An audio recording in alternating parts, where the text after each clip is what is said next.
What does freedom mean to you? Does it mean the freedom to choose? The freedom to have a family and raise your kids according to your own values? What about living a wild, adventurous life, experimenting with music, relationships, or art? What does freedom really mean? What if freedom meant something that only a few Americans still understood? What if it meant that your choices and your values were set by you, rather than by some politician in a far-off capital? Some people think we're only free to choose to live exactly how they live, by their moral code, or their narrow worldviews. But if liberty means anything, it means that you, and you alone, have the power to exercise your rights to which the laws of nature and nature's God granted you. It's time to put these principles back into action. It's time to restore the American dream, activate in our communities, and take our country back.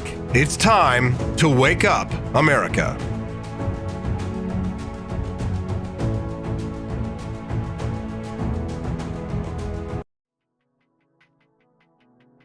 Good morning, Rise and Freedom. I'm Austin Peterson. You're watching and listening to the Wake Up America show at wakeupamericashow.com. Nice to see you here so bright and early today. Good group of people here. Michael Nip, Amanda Henry, my lovely wife Stephanie, Matt Unruh, and Virgil Edwards. Virgil Edwards is already on the top of the topic. You guys are already commenting about the whole Pamela Anderson versus Tim Allen story this morning.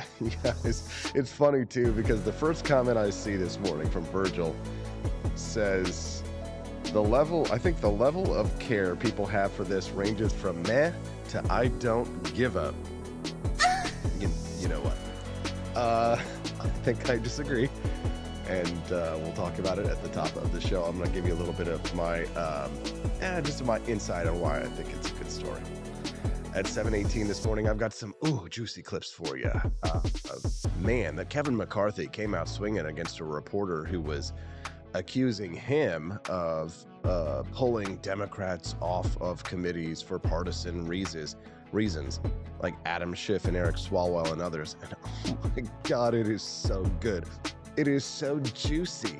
You love seeing the Republicans take over the House of Representatives. Divided government is best government. Kevin McCarthy is going to blow your mind. I'll play that clip for you here at 7:20. And after that, I've got so much good stuff today that, God, I don't have enough room for all the good stuff I've got for you, because our friend James O'Keefe from the Veritas Project has another sting video out. Yes, another one, where he has a Pfizer employee on camera saying that they want to mutate COVID-19. Don't know about that, Chief. Maybe not such a good idea. Perhaps a little bit of backing off on that whole gain of function thing. Cut it out. That's a different 90s sitcom. At 7:35 this morning, murders. They're not a gun problem, despite what the Giffords program against your gun rights would like to have you believe. I'm going to give you a new bit of evidence that will show you why murders are increasingly a Democrat problem, not a gun problem. We'll talk about that at 7:30 this morning. At 7:51 this morning, the world is not going to end, okay?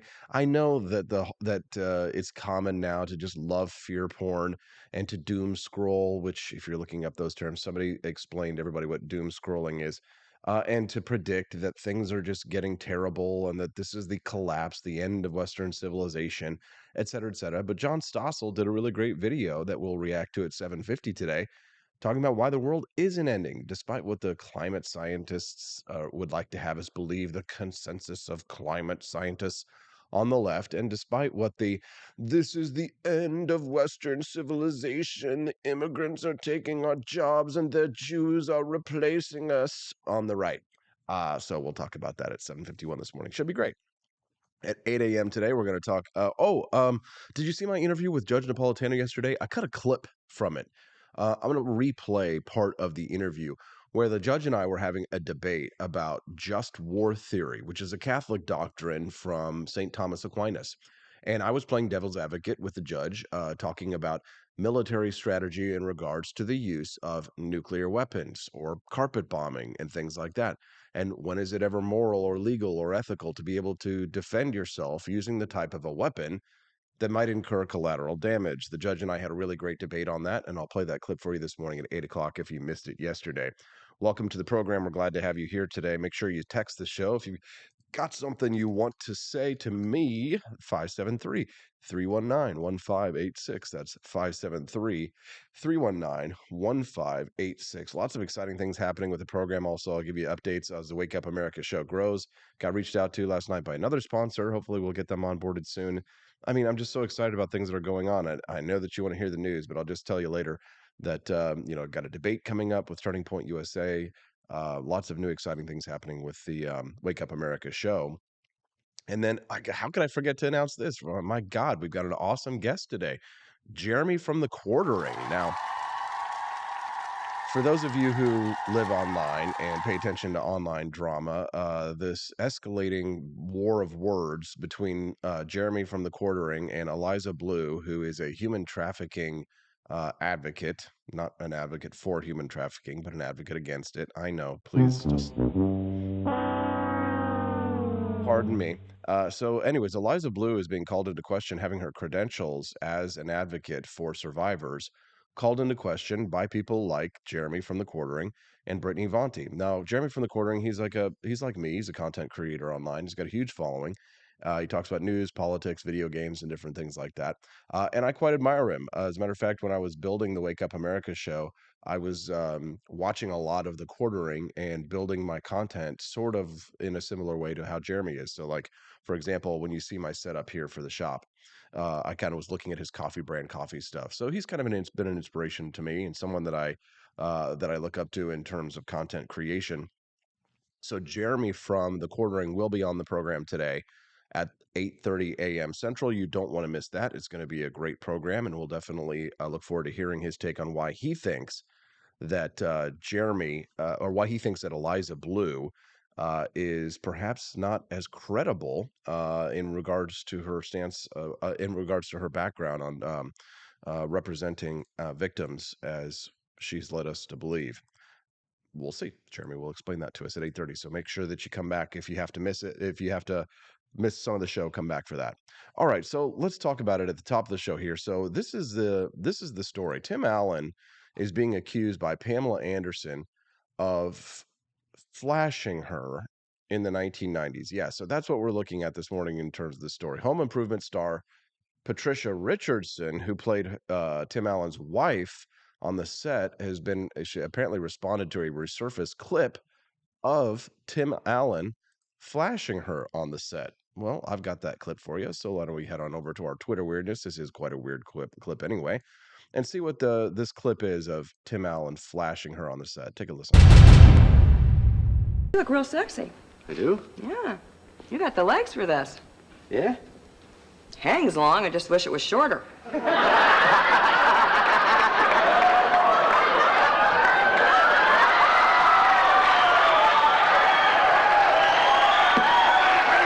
All right, pause. Let's do instant replay here. So Tim Allen is on the set of Home Improvement here. This is a blooper reel.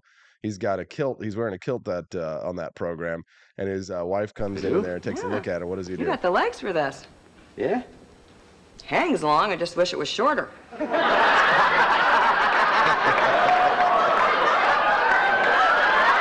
then he pulls up his kilt and flashes her. All right, let's get back to our normalness here, normal scene. Yeah, so Patricia Richardson responded to that clip that was pushed around by TMZ because TMZ, this is how TMZ is kind of selling it. They're saying, oh, Pamela Anderson says Tim Allen flashed me on set. Tim Allen says I would never flash someone on set. Also Tim Allen. And then they show that clip of Tim Allen pulling up his kilt. Well, here's what Patricia Richardson had to say about that clip that was resurfacing. She says that people asked me what was under the kilt when he flashed me. He was well dressed under there. I was just shocked that he lifted the kilt, not by a man in boxer shorts. Yeah. This clip, again, from the 1990s is, resurfaced because of the news that Pamela Anderson accused Tim Anderson of flashing her on the set of the show. This is what Pam Anderson said. She's got a new book coming out that she'd like to make sales on. She says, on the first day of filming, I walked out of my dressing room and Tim was in the hallway in his robe. He opened his robe and flashed me quickly, completely naked underneath. He said it was only fair because he had seen me naked. Now we're even. I laughed uncomfortably. Now, Allen issued a statement to Fox News denying these claims, saying, no, it never happened. I would never do such a thing. Pam Anderson was 23 years old at the time. She was playing Lisa the Tool Girl during Home Improvement's first 2 seasons. And then she left Home Improvement to go star as CJ in Baywatch. Good morning, John Rail. Good morning to all of our friends, Paul Marone, Quest Fanning. Nice to see you here today. The Reveal of Liberty. Great to see you. I'm going to give you all a take that I don't know if you can take, but I'm going to say this. I believe it. And here's the thing. Do I agree with Tim Allen more politically? He's more conservative, right of center? Sure, but do I think that do I think he would absolutely not do such a thing? No, I think, here's what people have to understand. Even if somebody is a conservative, like James Woods or God, who's the guy, Angelina Jolie's dad, John Voight, these conservatives in Hollywood, you have to understand, you can be a conservative without being a social conservative, right? You can agree with a lot of conservative views and not necessarily live a socially conservative lifestyle.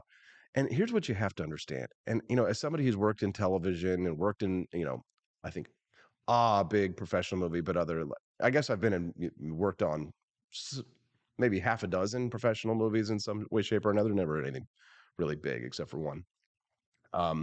And I'll just say that, yeah, these people, they're lewd, they're lascivious, they're fun, they're crazy. And Pamela Anderson acting like she's outraged about it and stuff like that. Why didn't she say it at the time? But you know why they don't say it at the time? And again, this is kind of venturing into Harvey Weinstein territory and stuff like that. Probably because she was 23 and because he was this big star at the time. And you're dying to get your career off on its foot. So somebody does something like that. It's kind of like, do I want to destroy my career? Especially again, because it's the 90s, before the Harvey Weinstein stuff. Do I want to destroy my career as a young woman trying to break into Hollywood and accuse this really famous man who's like a big, huge star right now of something, and he can just completely destroy my career and blacklist me? So I mean, that makes sense. But here's the thing. It's not a big deal. It's not. Pam Anderson flashed all of us in the 1990s, right? So, if you know what I mean. And I think she's just doing this to sell books. And I think Tim Allen, now that especially that he's a little bit older, he wants to kind of like preserve a sort of a conservative veneer publicly. And, he's going to deny it. And, I have no problem with that, right? If you came up and, showed me, accused me of some of the things that I did back in the early 2000s, I'd be like, no, absolutely not. No Emotional damage. Yes, I would never do that. I would How say, dare you? absolutely not. But I tell you, the early 2000s for me was a little bit, it was. And I think it probably was for Tim Allen and for Pamela Anderson. Yeah, there was definitely a lot of Pam Anderson, don't you think? But I mean, at least Tim Allen, who got busted for selling cocaine, in the early 90s or something like that, he probably had a lot of, to be honest, right? Again, listen, I don't want to believe Pamela Anderson. I want to only believe people who are a member of my tribe, and I never want to accuse anybody who is on my side of things politically of ever doing anything wrong. I only agree with people who are with me politically. I never disagree with someone who shares my political views. Andrew Tate agrees with me about modern dating and women, so I must support him in everything, even if he is a sex trafficker and a pimp. Yes, never must not question. The Matrix is attacking. The Matrix is attacking. The Matrix is attacking. Free thought is not welcome here. Independent views. Think for yourself. No. No, Austin. Go yourself. How dare you? How dare you, Austin? How dare you? Support the tribe. Support the tribe. One of us. One of us. One of us. One of us. Y'all gotta lighten up. Somebody flashes their penis. It's not always the end of the world, okay?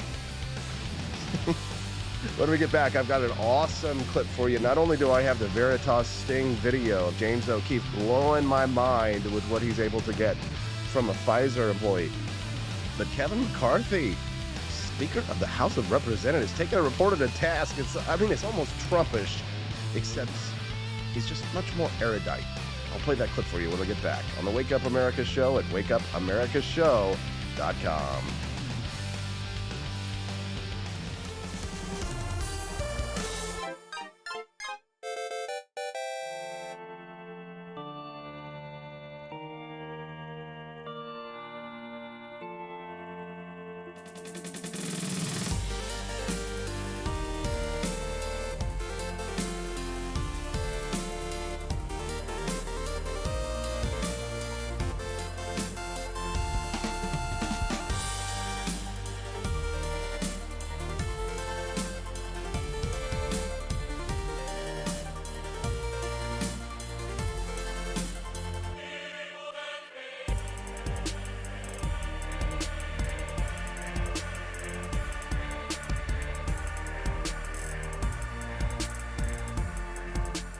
I like shooting things, but whenever I can't shoot something, I like to cut things. My life isn't all about shooting and stabbing and cutting, though. Sometimes I have to do actual work, but when I work, I still like to have fun.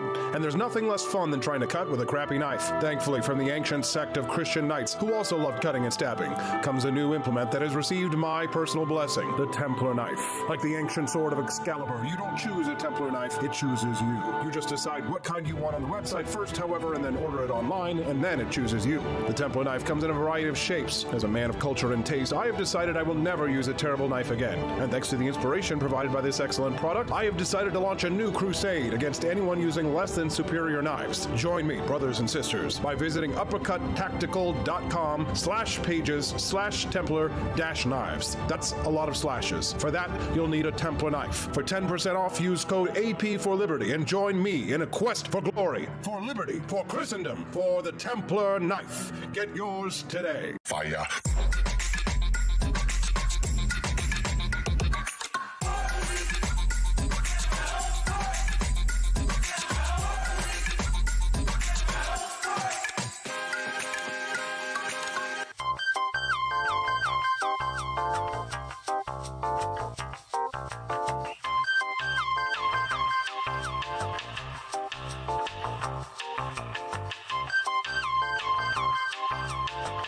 Hello, this is Barack Obama, and let me tell you why Austin Peterson stinks, and you should never pay attention to anything that he has to say. First of all, he's a libertarian, and we all know libertarians are idiots. They don't realize how important government is to everything that we do. I recently became aware that Austin has opened up a libertarian shop at apeforlibertyshop.com. Now, I'm asking you as a personal favor to me that you never ever visit apeforlibertyshop.com. With all of the great liberty merchandise there, the last thing that we need to do is to get people spreading this message around the country, because then they might start thinking that they don't need government. And that's the last thing that good Democrats like us want. So if you love democracy, like me, and hate freedom, then don't visit AP for Liberty Shop. Like I said, whatever you do, do not visit aporlibertyshop.com. I'm Barack Obama, and I approve this message.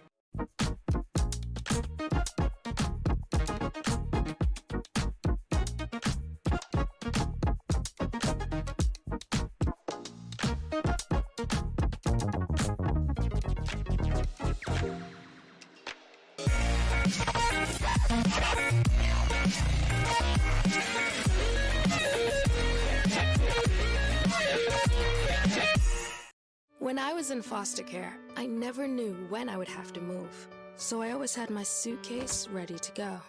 Then one day, I was adopted. My new parents opened their hearts and home to me. My parents cook my favorite breakfast for me every morning. My parents take me on trips I never thought I would go on. They gave me a home and an even better reason to use that suitcase. My parents aren't perfect, but they're perfect for me. I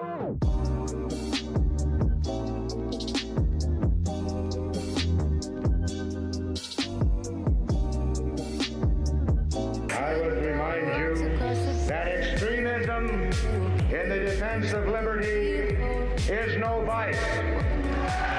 It is better to settle these matters in the courts than on the streets, and new laws are needed at every level.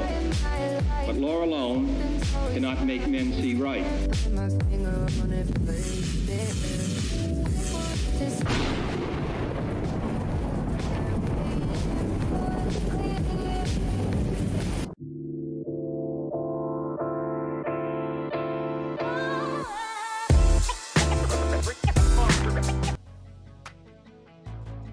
morning, Rise and Freedom. I'm Austin Peterson. You're watching and listening to the Wake Up America show at wakeupAmericaShow.com. Some exciting news to share with you. In the last 28 days, this YouTube channel has gotten over 771,000 views. 771,000 views. That is 763.5 thousand more than usual. Somebody do the math for that for me on that one, okay?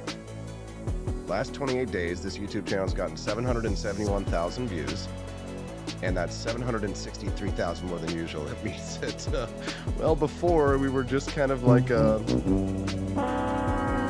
old sport. You know, if you look at the numbers from, over 30 days ago, it was kind of like... Oh, God! No, God, please, no! No! No! No! Yeah, well, you got to start somewhere. But every day, I've been opening up my YouTube analytics and being like, yes, nice to see. If you haven't seen my Guns of the President video series, it's been blowing it up and driving all that traffic. Make sure you check that out. The whole playlist that I have, I think there's about 14 presidents that I've done so far, 14 or 15 presidents, is available on YouTube.com if you're watching us on any of our other platforms. But the numbers are also up on Twitter as well, and as many other platforms that I'm streaming on, and sometimes we even get our friends over on Twitch joining us. So it's exciting to see, especially because this will mean, 2-3 years from now, where do you think we'll be? Right? Added our first employee starting next Monday, filled out all the payroll stuff, doing all the stuff. God, the government makes it so hard to hire an employee. It's like, I'm just trying to hire a part-time employee to try and get my business on its feet, and the government is just making me feel like, fill this out, fill that out, withholding this, withholding that. It's causing me some emotional damage. All right, I won't be too egregious with those clips. Kevin McCarthy, Speaker of the House of Representatives, Republican, came out swinging against a reporter when she asked him a question about why he was taking people like Democrat Adam Schiff and Eric Swalwell off committees. This clip is so damn good. You're not even going to need any coffee this morning. Just have a nice hot cup of this. Intel Committee. Is Santos on the Intel Committee? Am I allowed? He's asking about Santos and with him sitting on committees, but Santos sitting on committees, but Democrat Adam Schiff and Eric Swalwell being removed from committees. Am I allowing Schiff to be on other committees? Go right ahead. Because you have direct power over who goes on the intelligence, but you also will be able to raise for your full House, taking off other Democrats. You won't be able to hear her that well, but you'll be able to hear him. That lying to us is something that means you should be removed from the intelligence committee, but why is it not a factor? Well, let me be very... This is a man who should not be on committee, something you do have power over. He's got elected by... Briefly here, just before I get started, I just want to make sure that I'm hooking our boys up with their favors. Buddy Mansour says, can we get a shout out to Billy? He's getting ready for school. Good morning, Billy. Let's give Billy a round of applause. How about that? Billy, you're the man for going to school. Stay in school. Make sure that you get a good education. Do your absolute best. Get good grades, and you'll have an exciting life, just like AP. That's me. his district. So, okay, let me be very clear and respectful to you. You ask me a question. Here we go. When I answer it, it's the answer to your question. You don't get to determine whether I answer your question or not, okay? In all respect. Thank you. No, let's answer her question. You just raised a question. I'm going to be very clear with you. The Intel Committee is different. You know why?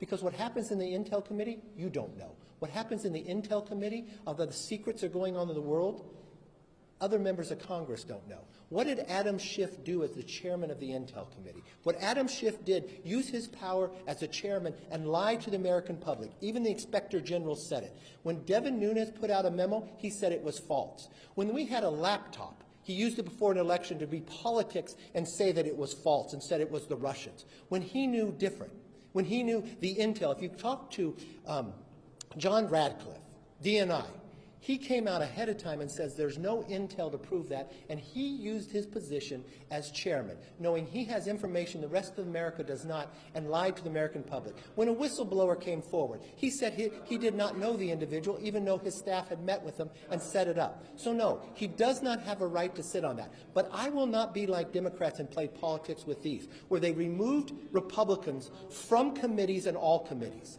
So yes, he can serve on a committee, but he will not serve on intel because it goes to the national security of America. And I will always put them first, all right?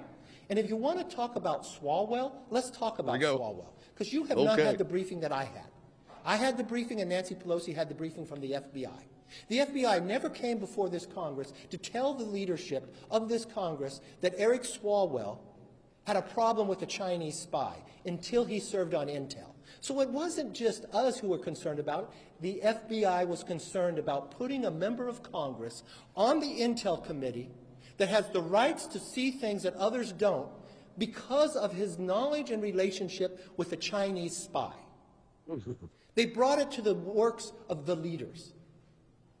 I've got that. So good. So I do not believe he should sit on that committee. And I believe there's 200 other Democrats that can serve on that committee. So this has nothing to do with Santos. Santos is not on the Intel Committee. But you know what? Those voters elected Schiff, even though he lied. Those voters elected Swalwell, even though he lied to the American public too. So you know what? I'll respect his voters too, and they'll serve on committees, but they will not serve on a place that has national security relevance because integrity matters to me. Oh my God. So good. Oh, so good. You love to see it. You love to see it. That was House Speaker Kevin McCarthy talking about why Eric Swalwell would not sit on an intel committee because of his uncomfortable relationship with a Chinese spy, which he's accused of sleeping with, by the way. What an idiot. Also, Adam Schiff removed from a committee because he lied to the American public. And then they turn around and say, well, George Santos shouldn't sit on committees because he's a liar. Well, what do you think Adam Schiff has been doing? Lying about the Russian investigation, lies and lies and lies. Absolutely not. Those two men should not be sitting on the Intel Committee. They're compromised. You love to see it. All right, more clips, AP, more clips. All right, this is from Charlie Kirk. He's retweeting Project Veritas, Veritas, a new bombshell. The Pfizer director of R&D for mRNA scientific planning admits they're exploring mutating viruses in a lab to tailor a vaccine to sell to the public. Is this gain of function research? Charlie Kirk asks. Let's take a listen. We're exploring like now. You know how the virus keeps mutating? Yeah. Well, one of the things we're exploring is like why don't we just mutate it ourselves so we can preemptively develop new vaccines, right? So we have to do that. If we're going to do that, though, there's a risk of like, as you could imagine, no one wants to be having a pharma company mutating viruses. You have to be like very controlled to make sure that this virus that you mutate doesn't create something that like goes everywhere. Something crazy. Is the way that the virus started in Wuhan. To be honest, like it makes no sense if this virus popped out of nowhere. Like, Yeah, I know. Meet Jordan Tristan Walker, a director. Jordan Tristan Walker is the director of R&D for mRNA scientific planning. Okay, now let me just pause and say this before we freak out about the weird big pharma doing odd stuff. We have to have a discussion and a debate, and a very public debate, and we have to have a reasoned debate and not just jump on some tribal signaling that's going on about whether or not it is a good idea, not just, ethically, but scientifically, but, for public health purposes, whether it's a good idea for us to be doing this kind of research. There are arguments in favor of doing this research that are reasonable. And the reason that they argue that is that they say that in order for us to be able to prevent the next generation of viruses, if we develop them and mutate them, then we can come up with countermeasures to them before they mutate out in the general population. And then we have to play catch up, right? You basically are trying to get ahead of the curve. That's logistical, that's logical scientific keeping. But the laws of reality are that whenever these mad scientists seem to get together in a lab, they have about as much of a track record for me trusting them as, well, a fart in, I've got diarrhea. I'm sorry. I just don't know that I necessarily trust these people to do it because, well, maybe I trust them more than I trust the Wuhan Institute of Virology. But what about you? What do you think about this? Again, I'd love to hear a balanced approach on this one, either side. Right. But, I don't want to hear about the New World Order and, the lizard people and all that kind of shit. Talk science to me, baby. Dirty, dirty science. Let's hear your thoughts on that one. You can send me a text at 573-319-1586. Or if you want to support the show and have your comment read on air, send us a super chat over on YouTube at youtube.com/AP4Liberty. And when we get back, I'm going to talk about why murder is not a gun problem. It's a Democrat problem. All that and more on the Wake Up America show at wakeupAmericaShow.com. Want an engaging website to boost your business? You're just a click away from 5-star Fiverr talent. Hundreds of freelancer skills like web design. Head to Fiverr.com today and get something started.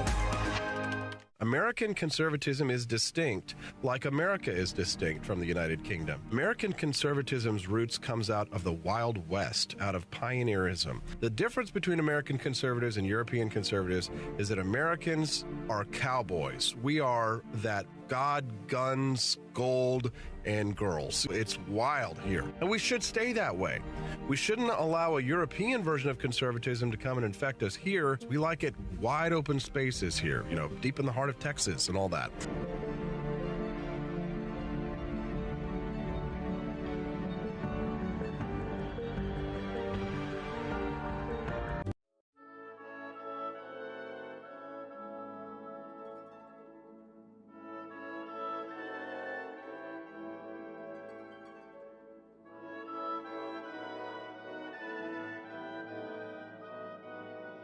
Hey there, it's your favorite Vice President Joe Biden. I wanted to talk to you today about the Wake Up America show, the best source for all your political news and commentary. But before I get started, let me just make sure I have all my notes in order. Okay, where was I? All right, the Wake Up America show. It's a great way to stay informed and make your voice heard. Boy, what was I saying again? Oh, right. The Wake Up America show. It's important that we all stay engaged and knowledgeable about what's going on in our country and, the thing. But hold on, where was I going with all this? Oh, yeah. The Wake Up America show. It's a fantastic resource. And if you really want to make a difference, man, you can sign up to be a monthly donor at wakeupAmericaShow.com/support. Now, where was I? Oh, that's right, the Wake Up America show. So if you want to stay woke and support a great cause, head on over to wakeupAmericaShow.com/support and sign up to be a monthly donor today. And if you're feeling generous, you can even give a donation in my name. Thanks for listening, and keep on keeping on, America. Come on, man.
Thank you for watching the Wake Up America show with my dad. Today, I'd like to share with you 3 reasons why you should visit Dad's online store at ap4libertyshop.com. Number 1, you can get exclusive freedom-loving merch designed by AP himself, or me mum, Steffi. Liberty Laura has made some designs as well, and blimey, they are great! Number 2, most of these products are so wicked that they aren't even allowed to be advertised on Facebook or Instagram. Modern machine guns and a proper keychain. Plus, our Grover Cleveland t-shirt is so spicy apparently that leftists on Facebook specifically banned it from appearing on the website. Number 3, you're supporting liberty lovers just like you. Spend your money where you earn it, and you help me pups build a community that supports what you believe. Bloody hell, this commercial is running too long. Gotta run. Bye now. Don't forget to visit apforlibertyshop.com. That's apforlibertyshop.com.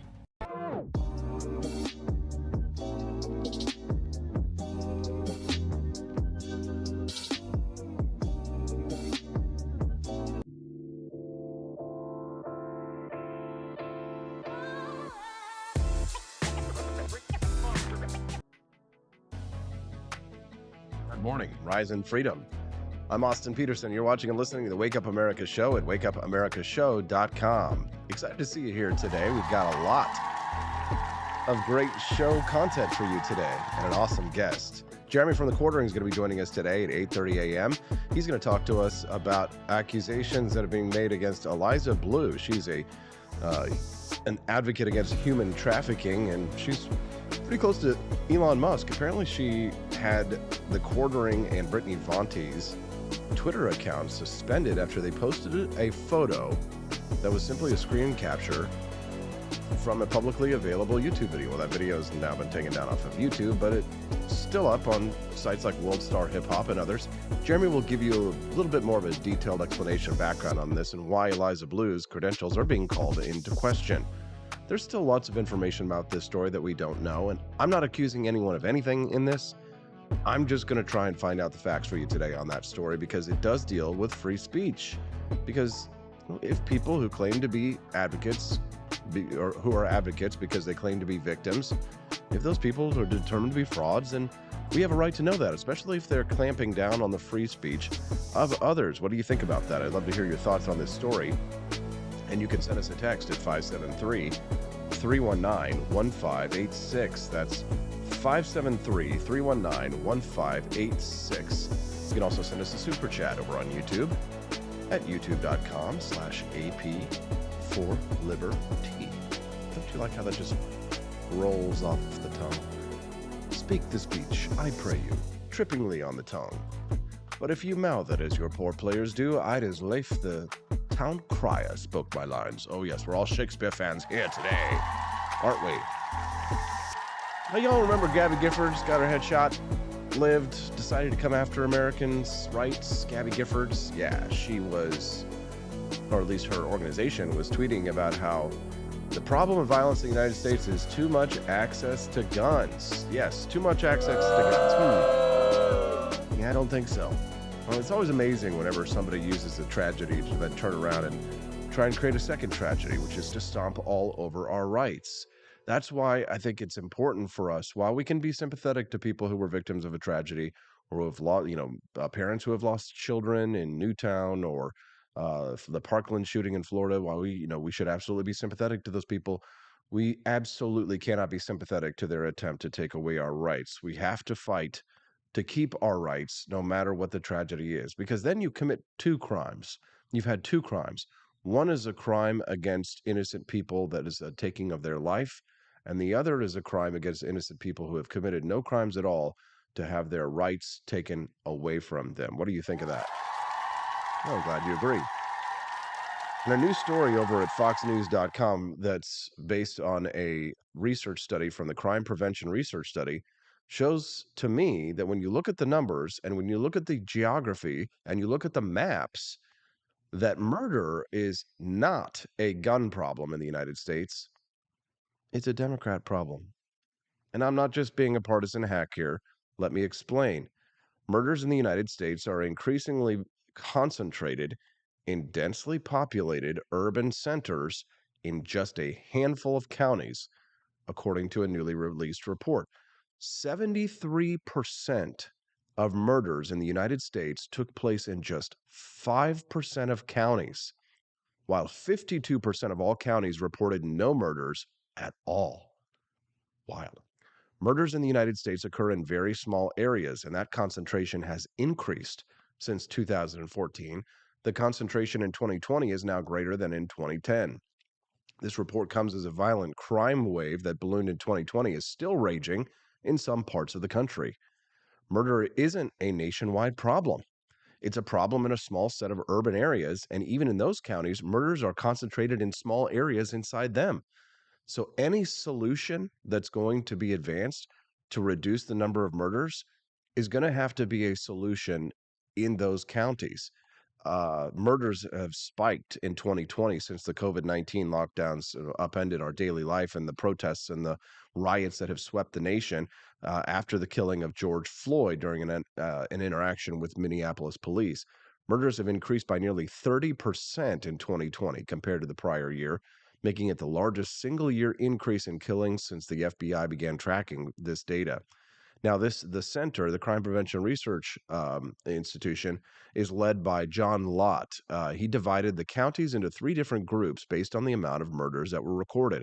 A majority of counties that experience no murder, okay, a smaller group of counties that see low murder rates, and a tiny set of counties where murders are very common.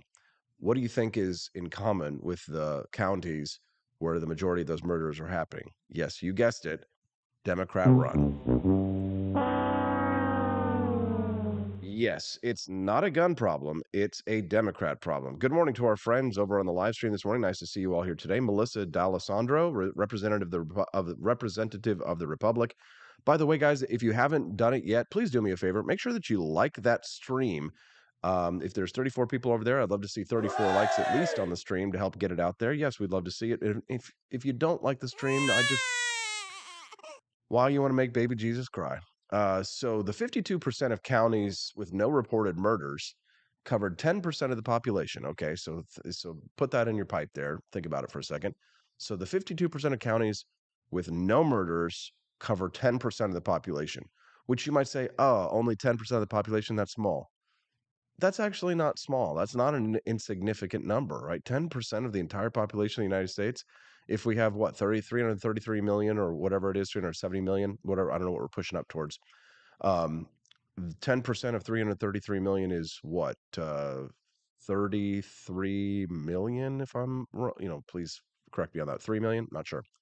Some 68% of counties did not exceed 1 murder in 2020, which accounts for 2.6% of all murders in 2020. So 68% of counties did not exceed even 1 murder. So 1 murder, and that was it. So 68% of counties in the United States, right? So that's 2.6% of all murders in 2020. Most murders took place in the worst 5% of counties, while the worst 1%, only 31 counties, recorded 42% of all of the murders in 2020. And that area is where 21% of the entire population lives. So think about that for a second. So most murders that are happening in the United States, and write this down and keep it and use it for your debates later. Most murders took place in the worst 5% of counties, right? While the worst 1%, 31 counties out of the entire United States, recorded 42% of the murders in 2020. That's massive. That's huge, right? The top, they are the 1%, 42% of murders in 31 counties. Guess what the thing that's in common with all those counties is? Yeah, you guessed it. It's hilarious. Rad Ram. Good morning. Nice to see you all here today. You can send a text to the show at 573-319-1586 if you'd like to have it read on air, and I'll do it for free if you send a text over there. But if you would like to send a text and support the show to have it read, make sure you send us a super chat over at youtube.com/AP for Liberty. Yesterday, we did really good. I was excited to see how many super chats we had. I want to always try and get at least 1 super chat a day if we can, especially because we're taking on new expenses as we continue to grow. I'm still working on buying that lens for the second camera. And of course, we have a new employee starting on Monday. So make sure you support that, support the show if you can. Evildoer Voltaire says he's in one of those counties. Well, Evildoer Voltaire, I'm sorry to hear that, brother. I hope you're doing fine. Question for you, Voltaire, that little ninja that you've got over there, next to your name. Is that an emoji that you put there on your own? That's pretty cool. You can check that out over at youtube.com/AP for Liberty. I want one of those emojis on my name. That's awesome. The worst 2% of counties, which is the worst 2% of counties, continuing on, contain 31% of the population and 56% of the murders. 56%. So the worst 2%. We were talking about the 1%. Now we're increasing it to 2. So if you look at the worst 2% of counties, again, 62 counties here we're talking about, this contains about 31% of the population and 56% of the murders, more than half, right? So the worst 2% of counties is more than half of all the murders in the United States. 2%, right? So the worst 5%, so if you increase it to 5, the absolute worst 5%, we've done 1, we've done 2, now we're on 5. The worst 5% of counties contain 47% of the population, so almost half, and account for 73% of murders. But even within those counties, if you look at those counties within the worst 5%, even those counties, the murders are very heavily concentrated in small areas within those counties. Illinois, Cook County, home to Chicago, and about 40% of the state's population had the highest amount of recorded murders of any location in 2020, with a whopping 775 murders. That's a small battle in the Civil War right there. That's amazing. In 1 year, 775 people in Chicago, and in one tiny area. Now, Cook County was followed by Los Angeles County with 691 murders, Harris County, Texas, 537 murders, Philadelphia County, 495, New York City, Wayne County, Michigan, Shelby County, Tennessee, Maricopa County, Arizona, Baltimore City County, Dallas County, and Marion County, Indiana, there with 234 murders. Well, that's very interesting. Boy, what is the thing that is, what is the string that connects them here? The data was pulled from the FBI's 2020 Supplementary Homicide Report. Not all the states reported such data that year or underreported data. Researchers used states' open crime data as a substitution. What do you think about that? It's not the guns, it's a problem. It's a regional problem. It's a county problem. And it's a problem within those counties in very limited areas.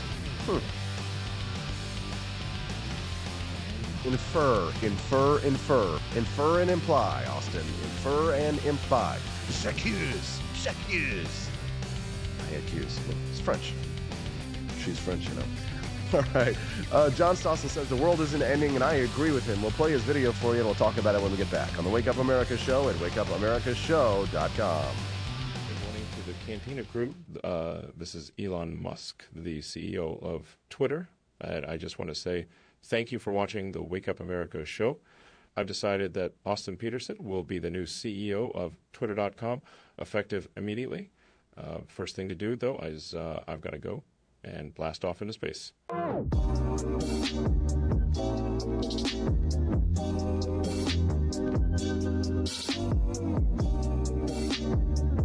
If there wasn't going to be somebody who was a fiery champion of liberty, somebody who would get out there and who would be aggressive, and if they wouldn't do it with more fire or passion than I had, then I would go and I would fight this battle for us. I've fought for the principles that we all share. Parties tend to be secondary to me. We're here because we believe in the principles of liberty. I am not a perfect messenger, but I think I'm a damn good one. This is a replica of our first president's flintlock pistol. You have my full support, my respect, and my gun.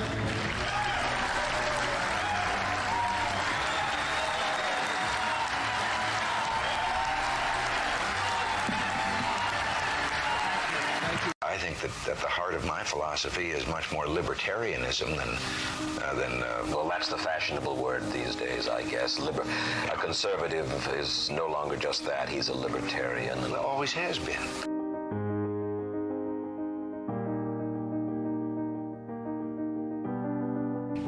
Yet any time you and I question the schemes of the do-gooders, we're denounced as being against their humanitarian goals. They say we're always against things, we're never for anything.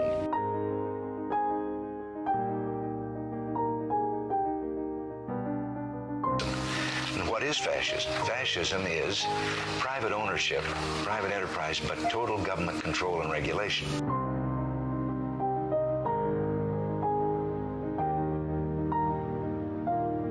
Well, the trouble with our liberal friends is not that they're ignorant. It's just that they know so much that isn't so.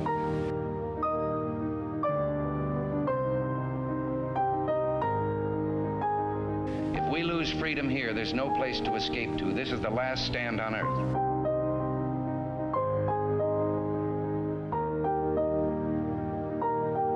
This is the issue of this election. Whether we believe in our capacity for self-government or whether we abandon the American Revolution and confess that a little intellectual elite in a far distant capital can plan our lives for us better than we can plan them ourselves.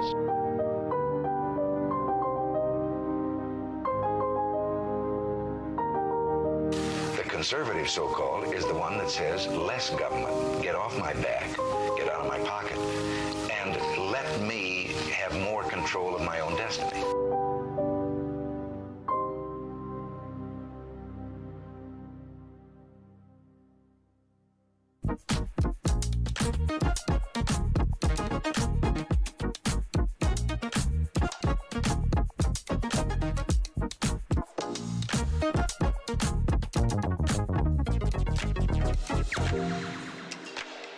What would happen if I had to pick up the phone, call 911 for one of my family members or one of my neighbors? What would I do if no one was on the other end to respond?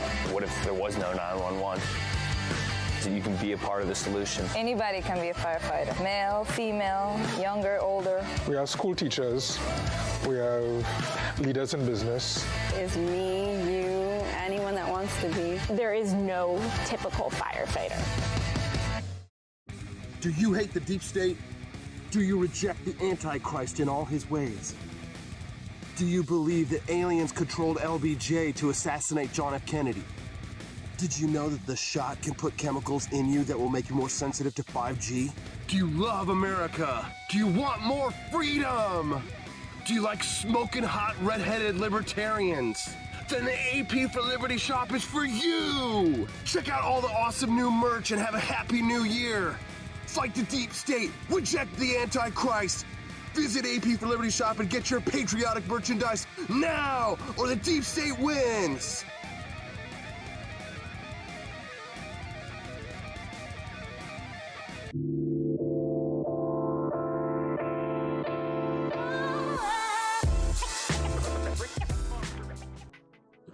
Good morning. Rise in freedom. I'm Austin Peterson. You're watching and listening to the Wake Up America Show at wakeupAmericaShow.com.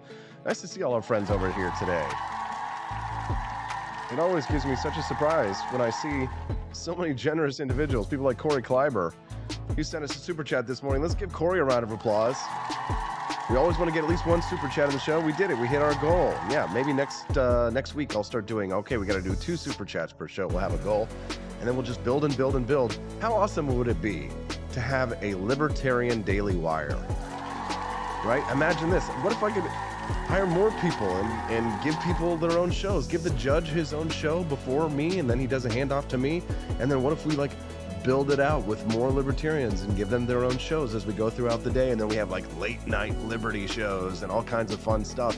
And I sit at the head of a libertarian empire that takes over the world to leave everyone alone.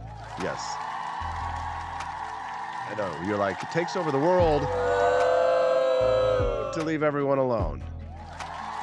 Right. Well, that's the joke. Corey Kleiber, thanks for the super chat. He says, these crime stats could not be clearer. The symptoms of a system taking advantage of a population underpaid, overworked, and undereducated. Worse than that, they've been tricked into voting for them. Completely agree with you very much. John Rail says, so this commercial makes me believe AP for Liberty Shop is selling smoking hot redheads, but I don't see any available. Where are the women at? See if Steffi has a sister. She does have a sister. She looks kind of like her, except she's married with children, so sorry about that. I know, you're like, no, God! It's just how it is. God, please, no! I have a brother, no! and he's not married. No! And he's even more attractive than I am, and taller than I am, and more buff. He's much more handsome and talented, but he's gay. No, God! No! God, please, no! Oh, very funny, very funny, very funny. All right, you guys want to watch John Stossel with me? What do you say? God, I love John Stossel. Very few libertarians, I could say, were the influence for me for why I became a libertarian and that I can point to. Yeah, Ron Paul definitely is a big influence. But before I ever met or knew anything about Ron Paul, I was watching John Stossel's Give Me a Break episodes as I was growing up, and I read his books. And I have to say, he had a huge impact on me becoming the man that I am today. And now, actually, I can't believe it. I'm lucky enough to say that I'm friends with the man. So let's take a listen at his new video, and we'll see why I agree with him so much. Because you know what? I agree with John about this video. Let's watch Have it. you heard? The world's about to end. We are in the beginning of a mass extinction. Throughout history, people predicted the end of humanity. This month, 60 Minutes was on the case. You seem to be saying that humanity is not sustainable. No, humanity is not sustainable. Bizarrely, they featured this man, who has always predicted doom. We are very close to a famine disaster in the United States. Why would they treat him like an expert? Paul Ehrlich may have lived long enough to see some of his dire prophecies come true. But his dire prophecies, again and again, turn out to be wrong. In the next 15 years, the end will come. And by the end, I mean an utter breakdown of the capacity of the planet to support humanity. His bestseller, which sold an amazing 3 million. I hate these people so freaking much because, you know, the people who say that it can't be done should not stand in the way of the people who are doing this. I know I'm not supposed to be firing inside the tent. I should be following the laws of the public policy process, but I know a lot of libertarians, by the way, that talk like this and sound like this. And I wish you would go pee-pee in someone else's Coke. Million copies said nothing can prevent a substantial increase in the world death rate. That was comically wrong. Today, there are 4 billion more people. The death rate fell dramatically. Too many people, too much consumption. 60 Minutes did mention that Ehrlich was wrong about widespread starvation, but they take him seriously, never mentioning his other ridiculous predictions. Like, you know why they take him seriously? I'm going to tell you something, and maybe John will go into this in a second. I'm going to tell you why they take him seriously. Not only because it fits like their own agenda or their political agenda, but you have to understand something about the media. If you see something that's ridiculous and wild and you're wondering, why is it that they're advancing this thing? It can't just be the agenda, right? Because, you know, here's the thing. You can try and advance an agenda all day. You go woke, you go broke. These corporations exist to serve money. You know why? Because people love this shit. They love it. They eat it up. I'm reading this book. You've got to read it. Conspiracy by Michael Shermer is so good. It talks about all these studies that were done on people who have a bleak view of the future, people who feel they have no control. Fear porn. They love it. It's better than actual porn to them. They get off on it. They get dopamine hits from prognosticating about the end of the future, because when you can sort of like blame like this vast conspiracy of evil that's being inflicted on the world, then it gives, I know this is weird, but it gives people a twisted sense of hope that all they have to do is stop these global elites and then all of our problems will be solved. And that's just not the reality. The reality is that things are more complicated than they seem, and there's unexplained phenomenon that we can't see. So people who gives you simple answers to complex problems are probably lying to you, or they got something to sell. I'm sorry, John Stossel. I didn't mean to interrupt my friend Stossel. his claim that by the year 2000, England will not exist because of climate change. But England's still here. Yes. Instead of interviewing doomsayers like Ehrlich, 60 Minutes should talk to Marian Tupy, the creator of humanprogress.org. Everybody is getting richer and longer living, and life is getting better. It is. The modern era has brought much longer lives and the greatest decline in poverty ever. Young activists think capitalists are destroying the earth. Millions of people are dying. People are throwing paint at... Millions of people are dying. Well, no shit. There's things called old age, disease, cancer, murder, all kinds of car accidents, lady. They're not dying from global warming, you dumb bitch. Works of art are blocking traffic. They believe it's the moral thing to do because experts like Ehrlich scare them. I'm just kidding. Paul Ehrlich in Minecraft. Run them over in Minecraft. For this video. But 7 years ago, he did talk to us. He said, well, when you predict the future, you get things wrong. It's very difficult for me to picture things holding together for more than another decade. He's wrong about everything, but they invite him back. They love him. They invite him back. It's not just them. It's not just them. It's the people. You got to understand. The media is crap because people are watching it. right? The 40 people who are watching my show right now are the brilliant future of the world. You are the big brain thinkers who like to also be entertained as well. You've got a sense of humor. You're probably optimistic. You might have a family, or at least you think, or you have some kind of hope that there's a better future, right? But the millions and millions of people who are watching CBS or ABC or 2020, 27, they love being terrified. They love, because their lives are boring. This stuff. If you sell the apocalypse, people feel like you are deep and that you care. Yes. But if you are selling rational optimism, you sound uncaring. Yes, that is the key point. Can we please go back For me to picture things holding together for more than another day. If you talk about the apocalypse, you predict the apocalypse, you seem like I care so much about the future. Oh, we're going to save humanity, right? But don't forget, never let us forget, H.L. Mencken said that the urge to save humanity is almost always falsely the urge to rule humanity. He's wrong about everything, but they invite him back. All right, continue. They love this stuff. If you sell the apocalypse, people feel like you are deep and that you care. But if you are selling rational optimism, you sound uncaring. Yes, that is what it is. If you are selling rational optimism, rational is the key word, optimism, you sound uncaring. And that's what it is. That is it in a nutshell. God, this guy is awesome. Love me some John Stossel. Love it. Uncaring? Childbearing is herewith forbidden.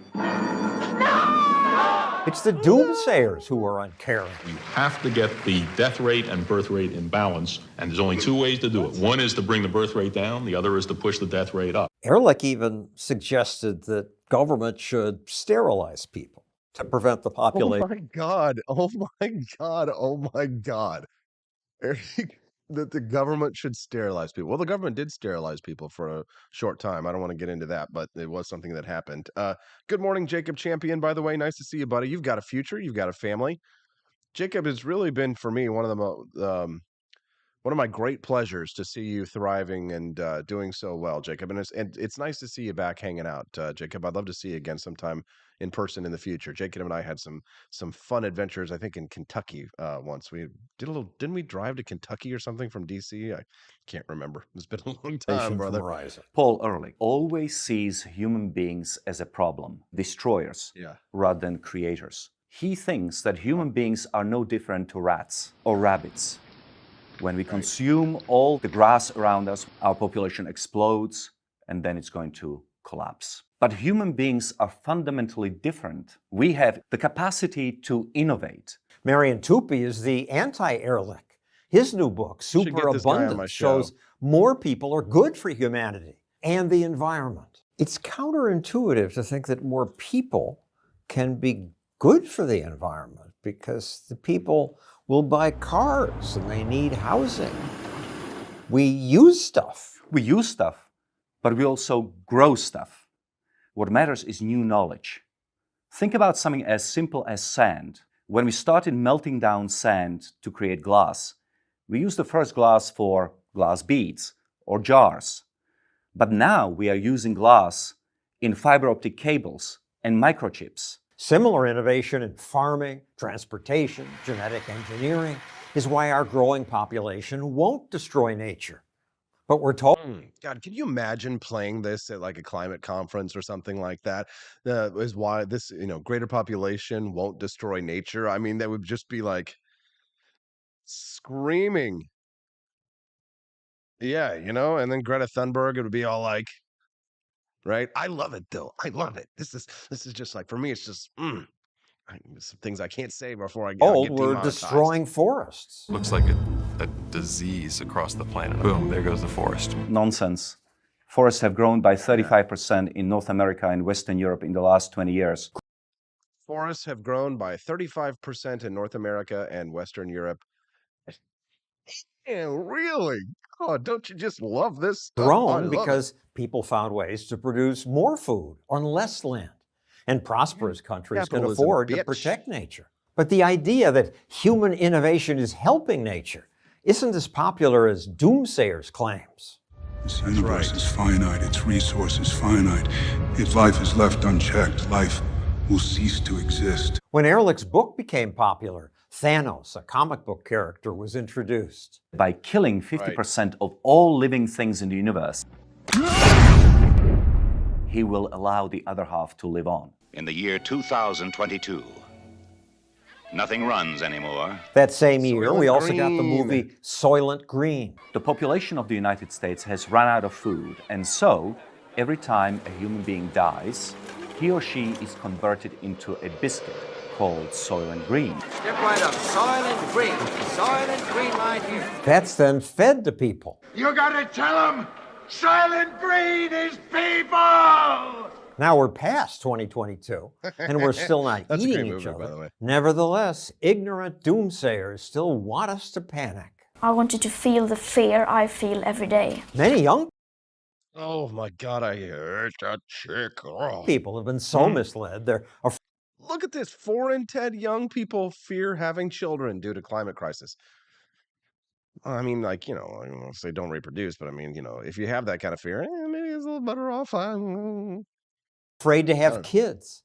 But that would hurt the world. The biggest problem the world will face in 20 years is population collapse. That's a bigger problem. Yes. Fewer women have babies today. But we need young people to provide the innovation that will solve the Earth's problems. If fewer people have babies, the child who might grow up to cure cancer or develop a miracle battery may never be born. But more people by itself is not enough to get all this innovation. It is certainly not. If the number of people was all that mattered, China would have been the richest country for centuries. But in fact, what you need is people and freedom. If you let... Yes. He said the word. Oh, Daddy. Oh, Daddy, he said the word. Freedom. Yes. You need people, but you also need freedom.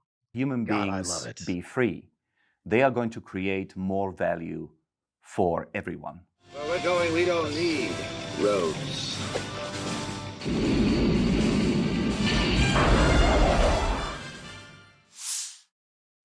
I hope you like this video. Good or what?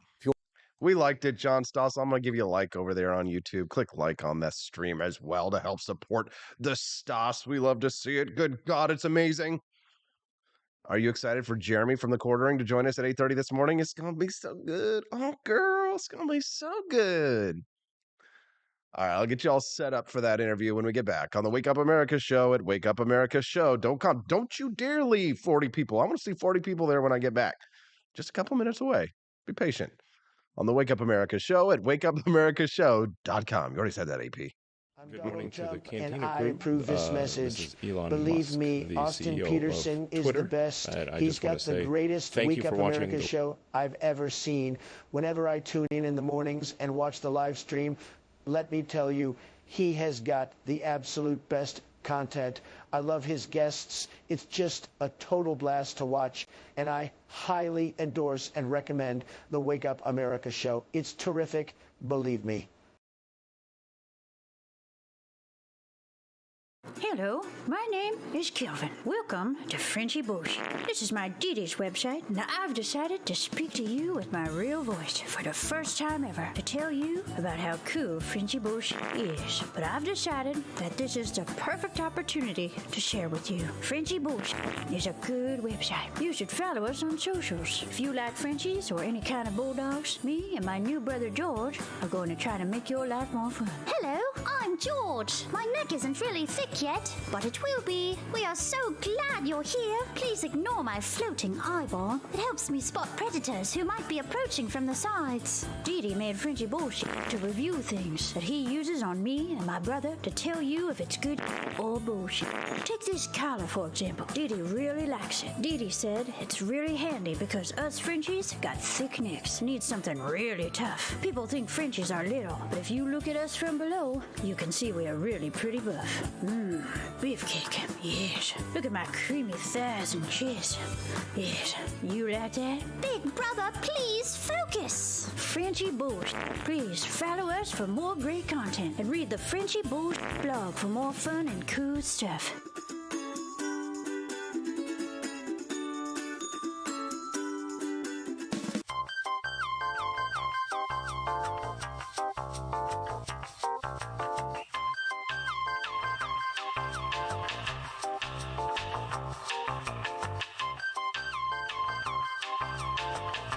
I'm a public defender. I am a public defender. I'm proud to be a public defender. 80% of Americans accused of a crime will get appointed a public defender. Everybody from a speeding ticket to capital murder. For every dollar we spend on public defenders, we spend $3 on prosecutors. Public defenders have to do pretty much everything on their own. Social workers, counselors. Investigating is another piece of it. The average public defender holds 300 cases annually. You never feel like there's enough time. Public defenders have health issues all the time. A lot of people give up and say, I can't do this work anymore. Gideon's Promise trains, mentors, and supports public defenders.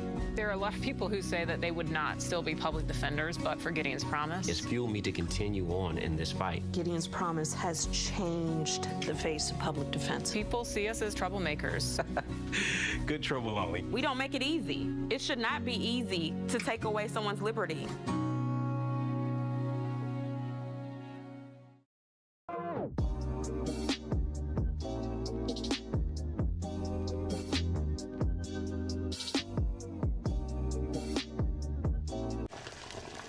Ever hear the one about the frog? Put a frog in a pot of boiling water and it'll jump right out. Here's my resume again. But put a frog in a pot of cool water and slowly heat it up, and that frog will boil. It's a lie. But as a metaphor for us and all that we go through as veterans, Any real-world experience. it's a story that rings true. We make excuses for how we feel. We push everything down.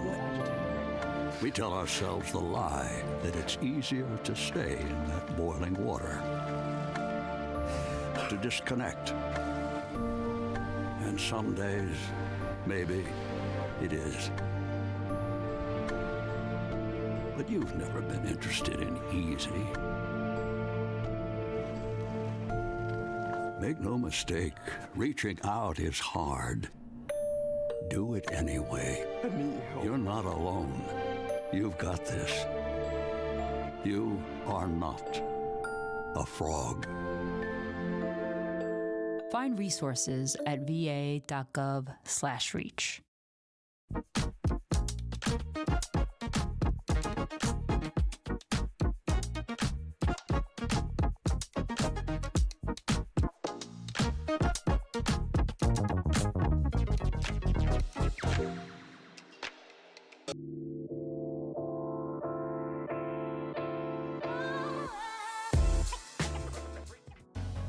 Good morning, Rise and Freedom. I'm Austin Peterson. You're watching and listening to the Wake Up America show at wakeupAmericaShow.com. Can I ask you something? Is the sound in the commercials and the sound during the show, is it a little bit more even for you? I brought in an audio engineer on Monday or Tuesday, or I don't know, this week is weirding me out, flying by, to basically help me to engineer the audio levels so that you're not having to turn it up and down constantly during the commercials. You know, I'm not an audio engineer, so I'm just doing the best I can to try and keep this ship afloat. But just let me know over there in the chat and the comments if the audio levels between the show and the commercial are a little bit more balanced. If not, I'll keep working on it. I appreciate that. Anna Marie says it seems like it. Maybe she's answering somebody else, though. Amanda says, yes, I didn't have to turn it down. Yes, sounds good. Okay, that's really good. Appreciate that. And I also saw that we still got 40 people sticking around with us through the commercial break. Thank you for doing that. I know it's tough and it can get boring, and especially when you think about it, it's like, I gotta watch these commercials every day, and I'm always trying to produce new commercials for you, or at least create some kind of new content for you, or add some element to the program that is basically helping to make the show grow and improve every single day. I don't always get something every single day, but I always aim for it and try for it. Producing a lot of content over here soon. And next week's going to be an exciting week, very busy week, when I add our new employee to take over the AP for Liberty shop.com website, which is going to grow, get more products, more 3D printed items, all kinds of stuff. E-commerce, I think, is going to be really big for the future, especially for growing this channel, because it's a great way for us to be able to grow. Also, Buddy Mansur, he decided to become a monthly sponsor, by the way. Thank you, Buddy. Appreciate you very much. Remember, if you are a monthly sponsor to the show, whether you're a $2.99 a month Freedom Ninja or a $17.76 a month Peterson's Patriots, you get a 20% off discount at the AP for Liberty merch shop. I guess he wants one of those come back with a warrant doormats. So you get a 20% discount on that, buddy. I sent you your code. Use that discount code. Let me know if you have any issues with it. We haven't had any issues at all with it. I just want to make sure that everybody knows that they've got their discount code. It's working when they buy stuff at the shop. If you're a monthly subscriber, you get that 20% discount. And you get entered into monthly prize drawings for the show as well. So appreciate y'all very much. Like buttons too. Make sure you hit those like buttons. We appreciate that. All right, here's a brief story before I get Jeremy from the Quartering on the program. I saw this on Reason.com this morning. Jane Carhuff crashed her car 3 times on the drive home from her home to her doctor's office. Listen to this. When police officers in Washington and firefighters arrived, they found her incoherent. They tried to question her, and she mumbled something about being a diabetic. Now, firefighters told the officers that she wasn't having a medical episode, and she appeared to be intoxicated. So the cops arrested her for driving under the influence without attempting any field sobriety tests at all whatsoever. Her son had to bail her out and took her to the emergency room the next day. According to a lawsuit, tests showed that she'd had a massive stroke, and the delay in getting her to the hospital meant that drugs used to reduce blood clots were of no use. The charges against Carhuff were dropped, and her family is now suing the city. Jeez. That's the kind of stuff you got to watch out for, I tell you. What do you think about Donald Trump getting back on Facebook or Twitter? Are you more of a... God! No! God, please, no! No! He's been banned from Facebook and Instagram for about 2 years now. Well, Meta, now Facebook, I hate that name, said on Wednesday that they would reinstate the former president's access to the social media services. Now, Trump, who is, he had the most followed account on Facebook when he was banned, says that he will, in the coming weeks, regain access to his accounts and potentially use them. But Meta, which critics accuse of censoring Dr. Trump? Where the hell did that come from? Mr. Trump said on Wednesday that it had decided to reverse the bans because it had determined that the risk to public safety had sufficiently receded since January of 2021. The company added it would add guardrails to deter repeated offenses in the future. Nick Clegg, who is Meta's president of global affairs, said the public should be able to hear what the politicians are saying, the good, the bad, and the ugly. Yeah, no kidding. But that does not mean there are no limits to what people can say on our platform. Please, trust me, I know that. I'm basically screwed and demonetized and pushed to the bottom of everybody's feeds over there. But now the question is, what happens to Donald Trump's Truth Social, right? Because if Donald Trump has Truth Social, right, he's got a financial stake in this. He's obligated to make his posts available exclusively for 6 hours before he can share them on other sites. Mr. Trump can post to any site immediately if the messages pertain to political messaging, fundraising, or get out the vote initiatives. But Mr. Trump, of course, is not posted on Twitter yet. We're all waiting for the day that he does that, right? But Truth Social is currently the only social network where Donald Trump is active. Now, YouTube has come out and said they don't know whether or not they're going to allow, YouTube has not said whether it will allow Mr. Trump back on the platform. So Truth Social and YouTube, I got to say, probably better to be on YouTube. Just my view. I don't know. What do you think about that? Send us a text, 573-319-1586. Anna Marie over in the live stream says, Zuck's interview on Joe Rogan was really creepy and telling. Yeah, no kidding. I think that... Mr. Trump is probably going to be, I think he's putting himself at a very severe disadvantage in a way with Truth Social. Like maybe maybe that network really grows up and becomes profitable. I don't really see it. The problem with the social network like Truth Social is that it becomes that echo chamber. It's kind of like Gab, where, a certain type of person goes on that network and you don't really have the kind of global reach that a social network is supposed to be social. Right? When you go to a social engagement or you're social in a way, not every social, needs to be the county Republican club meeting. And trust me, I go to county Republican club meetings sometimes and, everybody's, pretty similar, right? But when are we having fun? When we're going out to bars and we're hanging out with people that we agree with or we don't agree with, the ugly chick, the hot chick, the weird dude, the cool dude, the Chad, the Chad and the simp, right? it's nice when you have a community of diversity, at least in terms of, how people think and act and react. At least that's how I feel. I don't know about you. Sometimes, it does feel good to be in an echo chamber, to not have to argue with people, to be able to just say what you want to say and not have to fear that people are going to freak out, right? That you can be uncensored in how you feel, or that everybody's going to agree with you because you're just tired of the struggle. I get it. But if you spend your majority of your time in an echo chamber, I don't know, I think it leads to stunted growth. All right. So coming up next, Jeremy from the Quartering. Yes. I'm going to go get him on the line because I want to talk to him about accusations against Eliza Blue. She claims to be a victim and is now an outspoken advocate against human trafficking. She's done a lot with Elon Musk to bring down predators on Twitter who've been posting photographs of, well, can I say underage people? So I'll say that. That's what I said. But Eliza Blue may not have the credentials or the bona fides that she says she does. I don't know the answer to that. We're going to speak to Jeremy about that. We'll get his take on it because, of course, he's got more information on this as well. He was suspended from Twitter, along with Brittany Vonti, for posting a photograph that was publicly available on a YouTube video, but the YouTube video has now been taken down, but the video is available on other sites. We need to get this story out. We need to suss things out so that we can find out if Eliza Blue really is sus. What do you think about it? Are you excited for Jeremy from the Quartering? He's going to be on just a few minutes on the Wake Up America Show at wakeupAmericaShow.com.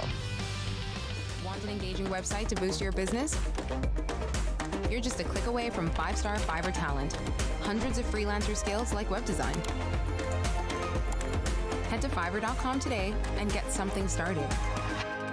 American conservatism is distinct, like America is distinct from the United Kingdom. American conservatism's roots comes out of the Wild West, out of pioneerism. The difference between American conservatives and European conservatives is that Americans are cowboys. We are that God, guns, gold, and girls. It's wild here, and we should stay that way.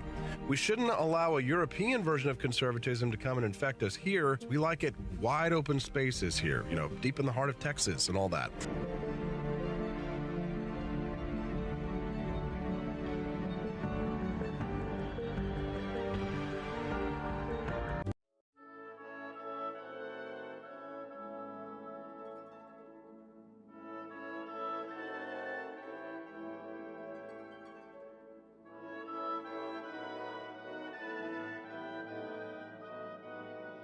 Hey there, it's your favorite Vice President Joe Biden. I wanted to talk to you today about the Wake Up America show, the best source for all your political news and commentary.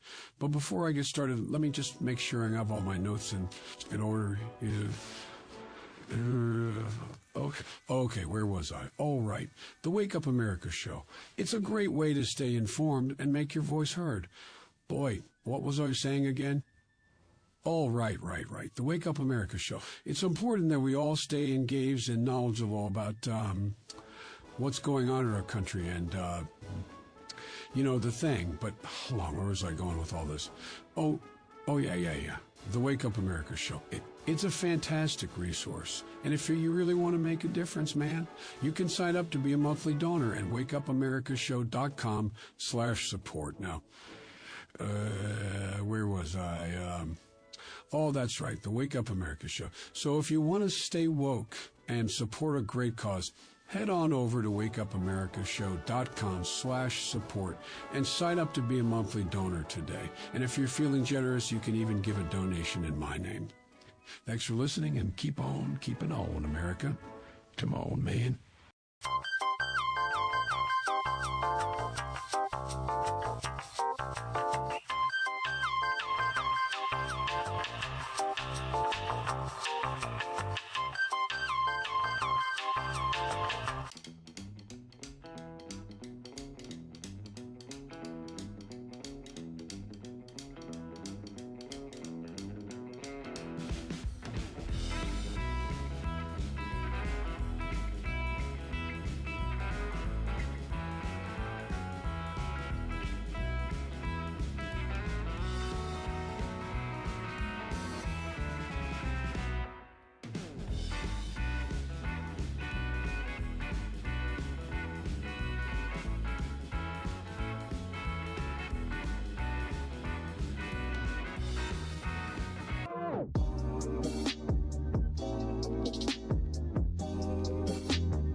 Thank you for watching the Wake Up America show with my dad. Today, I'd like to share with you 3 reasons why you should visit Dad's online store at apforlibertyshop.com. Number 1, you can get exclusive freedom-loving merch designed by AP himself, or me mum, Steffi. Liberty Laura has made some designs as well, and blimey, they are great! Number 2, most of these products are so wicked that they aren't even allowed to be advertised on Facebook or Instagram. Modern machine guns and a proper keychain. Plus, our Grover Cleveland t-shirt is so spicy apparently that leftists on Facebook specifically banned it from appearing on the website. Number 3, you're supporting liberty lovers just like you. Spend your money where you earn it, and you help me Pops build a community that supports what you believe. Bloody hell, this commercial is running too long. Gotta run. Bye now. Don't forget to visit apforlibertyshop.com. That's apforlibertyshop.com.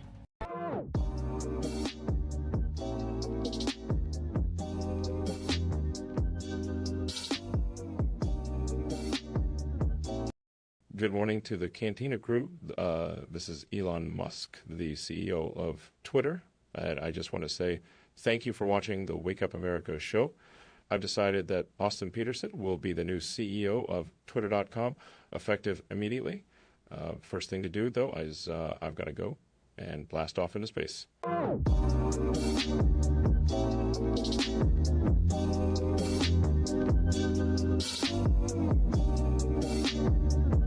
If there wasn't going to be somebody who was a fiery champion of liberty, somebody who would get out there and who would be aggressive, and if they wouldn't do it with more fire or passion than I had, then I would go and I would fight this battle for us. I've fought for the principles that we all share. Parties tend to be secondary to me. We're here because we believe in the principles of liberty. I am not a perfect messenger, but I think I'm a damn good one. This is a replica of our first president's flintlock pistol. You have my full support, my respect, and my gun.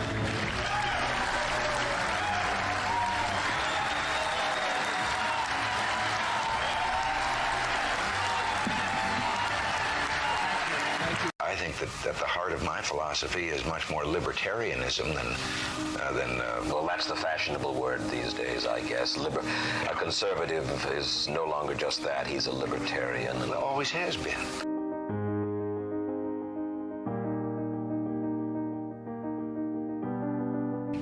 Yet any time you and I question the schemes of the do-gooders, we're denounced as being against their humanitarian goals. They say we're always against things, we're never for anything.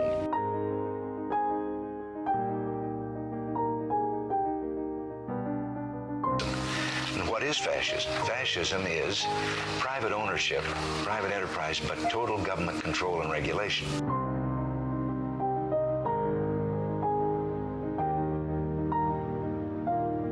Well, the trouble with our liberal friends is not that they're ignorant.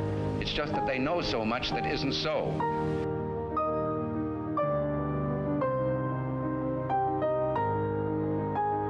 If we lose freedom here, there's no place to escape to. This is the last stand on earth.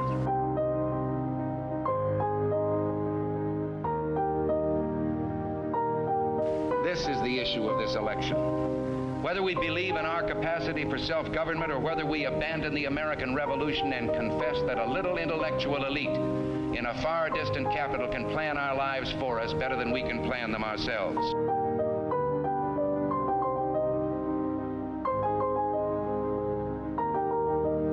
Conservative, so-called, is the one that says less government, get off my back, get out of my pocket, and let me have more control of my own destiny.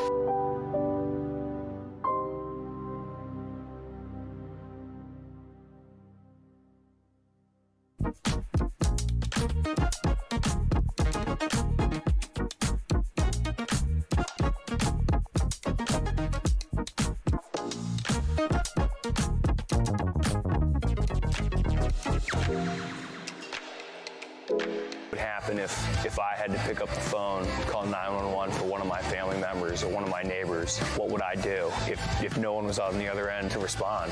What if there was no 911? that you can be a part of the solution. Anybody can be a firefighter. Male, female, younger, older. We have school teachers. We have leaders in business. Is me, you, anyone that wants to be. There is no typical firefighter. Do you hate the deep state? Do you reject the Antichrist in all his ways? Do you believe that aliens controlled LBJ to assassinate John F. Kennedy? Did you know that the shot can put chemicals in you that will make you more sensitive to 5G? Do you love America? Do you want more freedom? Do you like smoking hot red-headed libertarians? Then the AP for Liberty shop is for you! Check out all the awesome new merch and have a happy new year! Fight the deep state, reject the Antichrist! Visit AP for Liberty shop and get your patriotic merchandise now, or the deep state wins!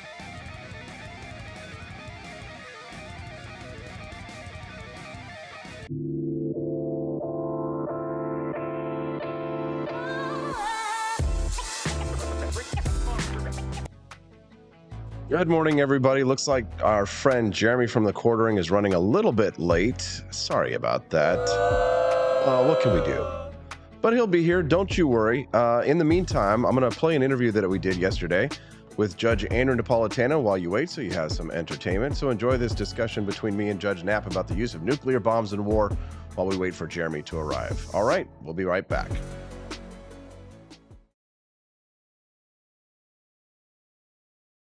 When it comes to war. And you are someone who has been a proponent of a Catholic doctrine, which has been called the just war theory, which I've studied at least marginally, of course, not to the extent, of course, that you have. But if you wouldn't mind, Judge, before you and I have a discussion about things like collateral damage and the laws of war, would you mind just explaining to our listeners briefly, what is the just war theory? Well, it is a doctrine of the Catholic Church originally propounded by St. Thomas Aquinas, since adopted in a number of treaties, two of which the United States entered into, and none of which is regularly complied with. And it calls for either defensive wars only, or first strike when you know that the offense is just about to come your way. It requires that wars be proportional and that the military hardware be aimed at the government's soldiers and agents, not at civilians. It's hard to think of a war, with the exception of the secession of the 13 colonies from Great Britain, that complied with that doctrine. But the doctrine, believe it or not, is woven into the UN Charter, largely written by the US and obviously ratified by the Senate, signed by President Truman. The greatest violator of the doctrine in the history of the world, Harry Truman, when he dropped atomic bombs on Hiroshima and Nagasaki, and when he authorized the firebombing of German cities and Japanese cities after he became president. We're going to get to that, Judge, and I'm going to play devil's advocate on that one. But before we get to the nuclear bomb, I'd like to work my way up there, because I've had many conversations with people like Jacob Hornberger and others about this question of collateral damage. And, you know, the first one must establish itself whether or not it is a just war, right? So in considering this, I wanted you to establish, you know, what really is a just war. Of course, in the time of St. Thomas Aquinas, they didn't have machine guns. They didn't have bombs. They didn't have nuclear weapons. And so now we live in a world where collateral damage in a war, whether it's a just war or an unjust war, is almost entirely unavoidable. So in having this conversation with Hornberger, he has accepted that collateral damage is something that will occur. And if it's in a defensive war that is a just war, it is something that has to be accepted. It's because it's unavoidable. But he disagrees with the decision of Harry Truman to drop the bomb because it is some unimaginable special evil. And my question is what is really so different or really so, unique of an evil of a nuclear weapon as opposed to a firebombing or any other form of weapon? I mean, quite frankly, I'd rather be, nuked than, have napalm poured all over my body and die in that manner. So I guess my question for you there, judges, is if it's a just defensive war, one, is collateral damage acceptable and understanding that? And two, what is so special or unique about a nuclear weapon versus others? Well, let me start by saying that I fully agree with our friend Jake Hornberger, who runs the Future of Freedom Foundation in Arlington, Virginia, and who writes about these materials regularly. By the way, he's one of the country's experts on the assassination of JFK. You can ask him anything you want about that. Now, as for this, it doesn't matter if it's a nuclear bomb or if it's carpet bombing. If the target is civilians, it is per se unjust because you are targeting civilians, which is outside the confines of a just war. Just war, you can only target armaments or the people who operate the armaments. When Harry Truman dropped an atomic bomb on a Roman Catholic cathedral in Nagasaki, that, of course, was a war crime. It wouldn't have mattered if it was an atomic bomb or if it was carpet bombing, as he and FDR authorized in Germany and Japan, because they are targeting places and people outside the confines of war, homes, churches, civilian places where civilians are more likely than not to be held or housed. It is unjust. What is not unjust is the accidental harm, the unavoidable harm caused to civilians who are not intentionally targeted. There's absolutely no way to avoid that. On the other hand, if the war is unjust, if it's an offensive war because of a hatred of the ethnicity of the country that you're battling, then all harm is unjust, even the harm visited upon the military of that country. So you're quite right. We have to start with the base question. Is the use of military force, of government force in this conflagration itself just? If the answer is no, then it doesn't matter how careful they are. If the answer is yes, then they have to stay within the confines of war. So it seems to me as if the question then relies on, if collateral damage is allowable, is if they were not targeted. Now, I would imagine that the victims of it wouldn't care about the intentions of the people who are trying to target them. They don't care if you meant to target them or if you didn't mean to target them. They're going to die either way. But the question is, if it is a just war, if it is a defensive war, if the people who are belligerents say that they're terrorists who are hiding amongst civilian populations for the express purpose of using them as human shields, right? In that underneath that scenario and that strict limited scenario that I've placed, this hypothetical, is it justifiable for me to use any type of force or means necessary to defend my life, even if that means that some civilians on that side may be harmed, up to and including nuclear weapons, Judge? It is never justifiable, and under the just war theory, to use weapons of mass destruction. And if the bad guys are living amongst the good, you got to go in there and get them out. You can never just randomly target the bad guys knowing that there are human shields there. That's doing evil that good might come of it, which is So in that case, condemned under but in just that war case, theory. Judge, then, and sorry, I want to get through this, so we've only got a few minutes, but it's such an important topic. It's something that I've really wrestled with. Under that case, then bombs, any bomb, should be, outlawed in the use of war because of the potential for collateral damage. Well, a bomb on a building that contains civilians and military would be unjust. A bomb on a building that contains military, but some civilians across the street accidentally got harmed would not be unjust. You can't target non-belligerents, no matter what the goal is, under just war theory. Well, under just war theory, perhaps, but Judge, again, knowing that Aquinas didn't have bombs or machine guns or grenades or anything like that, it's unfortunate, however, if our enemies have these weapons and would use them against us, And if in an existential conflict, in some sense, it appears to be, at least from a Sun Tzu, from a not a just war theory, but from a the rules of war according to Sun Tzu, it would appear as if that kind of a strategy would lead one to a form of suicide, essentially, that you would allow your opponents to be able to use the types of weapons against you that would kill you and the civilians in your population, while denying yourself the ability to defend yourself appropriately from such, for the chance that you might hit a civilian in their territory. I mean, it just seems to me, Judge, as if it might be good morality, but it's terrible military defensive strategy. Well, I'm coming to you as a theoretician on the philosophy side of this, not as a military person. But the military answer to that is to destroy the enemy's weaponry, but not to destroy the enemy's civilian population. Yes, and I agree with you, Judge. And in this concept that we've concocted, right, which is very, and war is never, very rarely a battle of good and evil, even in World War II, right? And like you said, Correct. perhaps the American Revolutionary War might be the only example of a just war that conforms to that Catholic doctrine, as you stated. But I have such a difficulty with balancing a proper defensive strategy.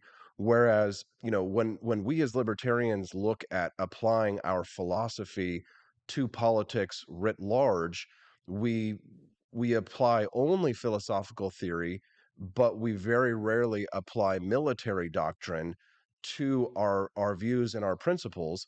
And I wonder if sometimes the reason why our philosophical principles have not been able to get across the finish line is because we don't apply the principles of Sun Tzu, and because we're not skilled tacticians in the applied doctrine or philosophy. Because war isn't always a war fought by bombs and guns and machine guns. Wars are fought in the mind. Correct. Wars are Well, I also agree fought with, as propaganda wars. yes, I agree with the last part of that, that wars are also fought in the mind, but history is also written by the victors.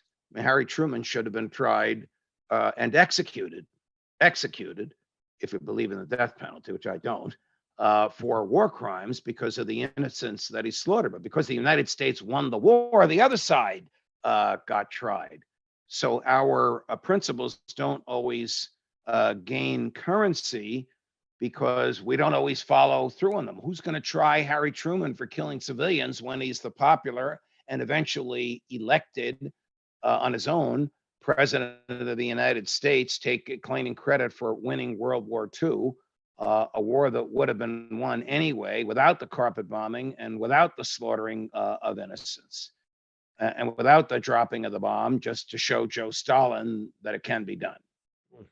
See, I would contend that one of the chief concerns of the American people in acting on libertarian beliefs, or the widespread of adoption of libertarian beliefs, lies in the fearfulness of the American people, for no good reason, one, but for a good reason, two, in that libertarians do not provide a sufficient tactical worldview in defending the lives, in terms of life, liberty, and pursuit of happiness, the lives of the American people from a military perspective. And I guess probably the future, if the liberty movement is to survive, Judge, is to come up with a form of philosophy, not a militant libertarian philosophy, but a more defensive military strategy that can actually defend itself from things like war communism.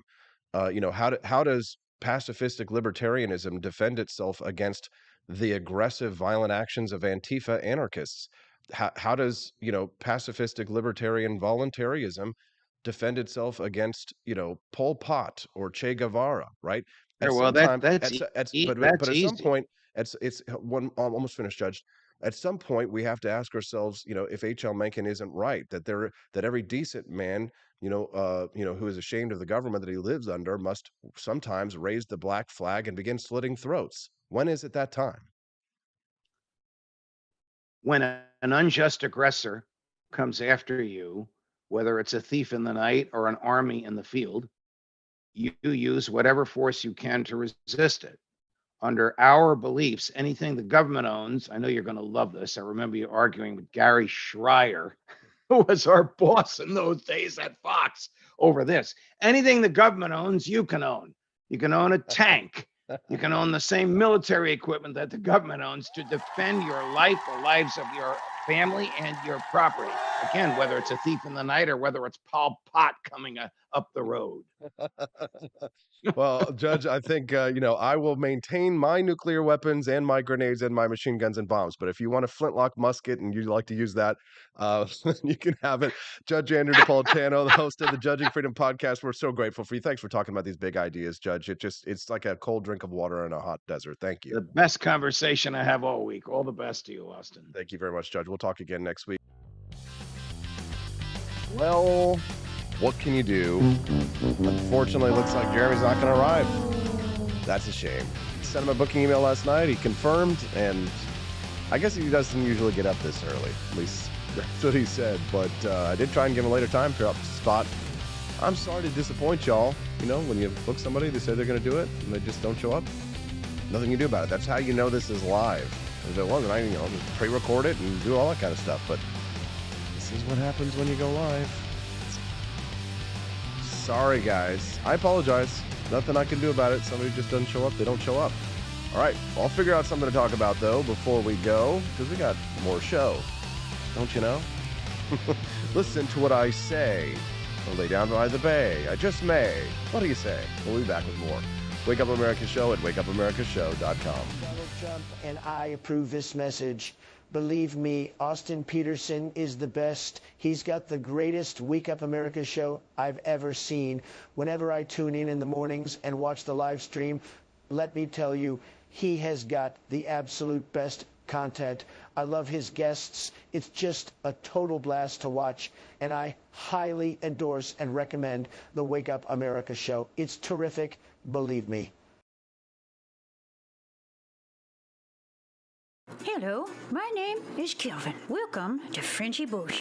This is my Didi's website. Now I've decided to speak to you with my real voice for the first time ever to tell you about how cool Frenchie Bush is. But I've decided that this is the perfect opportunity to share with you. Frenchie Bush is a good website. You should follow us on socials. If you like Frenchies or any kind of bulldogs, me and my new brother George are going to try to make your life more fun. Hello, I'm George. My neck isn't really thick yet, but it will be. We are so glad you're here. Please ignore my floating eyeball. It helps me spot predators who might be approaching from the sides. Didi made Frenchie bullshit to review things that he uses on me and my brother to tell you if it's good or bullshit.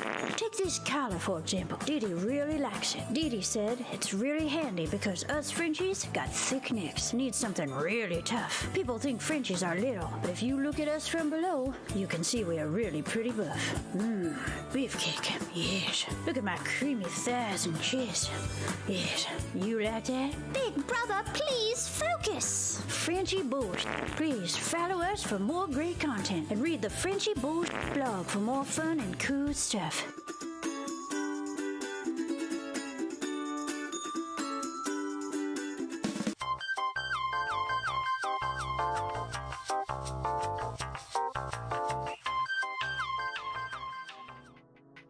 Good morning, Rise and Freedom. I brought us back early. Took away that commercial that I know drives Corey Kleiber insane. Good morning. Welcome to the Wake Up America show. Corey, I will look into that for you about maybe changing the music on that Your Ad Here thing. But I'll tell you this, that Your Ad Here video in the commercials actually worked. Somebody contacted me last night, said they were a big fan. They've been a big fan since 2016, and they want to advertise on the show. So I can't tell you how thrilled I am with how well this is going. The funny thing is about, Jeremy not showing up, and guys, don't get mad at him or go pester him or bother him or something like that. Don't do that. He's a good guy. He needs to sleep. He produces a lot of content, and he's probably got a lot of people who are, throwing poo at him anyway. But the funny thing about being a content creator, with the situation with Jeremy, is that the YouTube subculture is not a wake up America show type of culture, typically, in the sense that Yeah, we're kind of like becoming a YouTube creation here in a sense, but most people who are creators and things like that, they're not getting up early like this, right, and doing this. Like the type of people who typically are like streaming in the morning like this, if they're not like doing gaming or something like that, or just like booby streamers on Twitch, then they're they're doing like sales, right? They're doing sales marketing or some kind of deal in the morning, which I guess I'm doing too with my Lear Capital ads down there in the bottom right hand corner. So I would say that so Kate Nicole says that Quartering was up super late on a stream last night. Maybe he overslept. Probably. Again, don't give him a hard time, guys. I like Jeremy a lot, and he puts out a lot of awesome content, and he's really big, so he's got a lot of big things on his mind. I'm sure he's got a lot going on, that's for sure. But what was I going to say? Oh yeah. So the thing is that like YouTube's as a subcultures, right? They're going to be night creatures, right? Because most people when they stream, they typically tend to stream at night, right? That's when they think they can capture the most audience, right? I'm doing this in the morning because I like this schedule. I like getting up early. I like kind of being like, the person that you have a cup of coffee with, and we kind of gossip about what's going on with the news or what have you. Also helps you stay informed what's going on in the world. You get to hear news clips, like the Project Veritas clip if you missed it, if you didn't get to see it yesterday or what have you, the Kevin McCarthy clip and things like that. So I help keep you informed, entertained, right, and in the know with what's going on in the world. What's interesting is that the transition from radio, right, terrestrial radio, to content creation online, it really is a different strategy. And that you'll notice now that, and it pains me to have to do this, but you have to do what you have to do to survive, because I only eat what I kill, right? Since I work for myself, I don't have the luxury of, slacking and having a whole staff of people who are all working. I'm going to get my paycheck no matter what. I only eat what I kill. But the funny thing is about the YouTube difference between radio and audio is that people who are on terrestrial radio and who want to talk about terrestrial radio things, they're okay with a little bit more ideas than they are with like gossip and political, like sort of intrigue between personalities. But I have had to sort of adapt this show more to the sort of online cultures and subcultures that exist in order to be and remain competitive with what's going on around me, because obviously there's YouTube subscribers with millions of views. The Quartering, Jeremy gets millions and millions of views. And in order to remain competitive in this environment, I have to adopt sort of those strategies so that, rather than doing what I would like to do, which is to make the title of my show about the debate between me and Judge Napolitano on the merits of nuclear war and just war theory, and to make an awesome thumbnail about it, which would not get that much info, is I have to make it about personalities. Christopher Hatch says, why are libertarians more conspiracy theory adjacent? Great question, because we're out of power. And that's a really good one, Christopher. It's a great question. And I'm speaking of ideas, you've got to read Michael Shermer's new book. I'm like a third of the way through it right now. It's so good, where he talks about studies that have been done on conspiracy theory thinking and stuff like that. Whoever the party that's out of power, like when Democrats are out of power, they have more conspiracy theories. When Republicans are out of power, they have more conspiracy theories.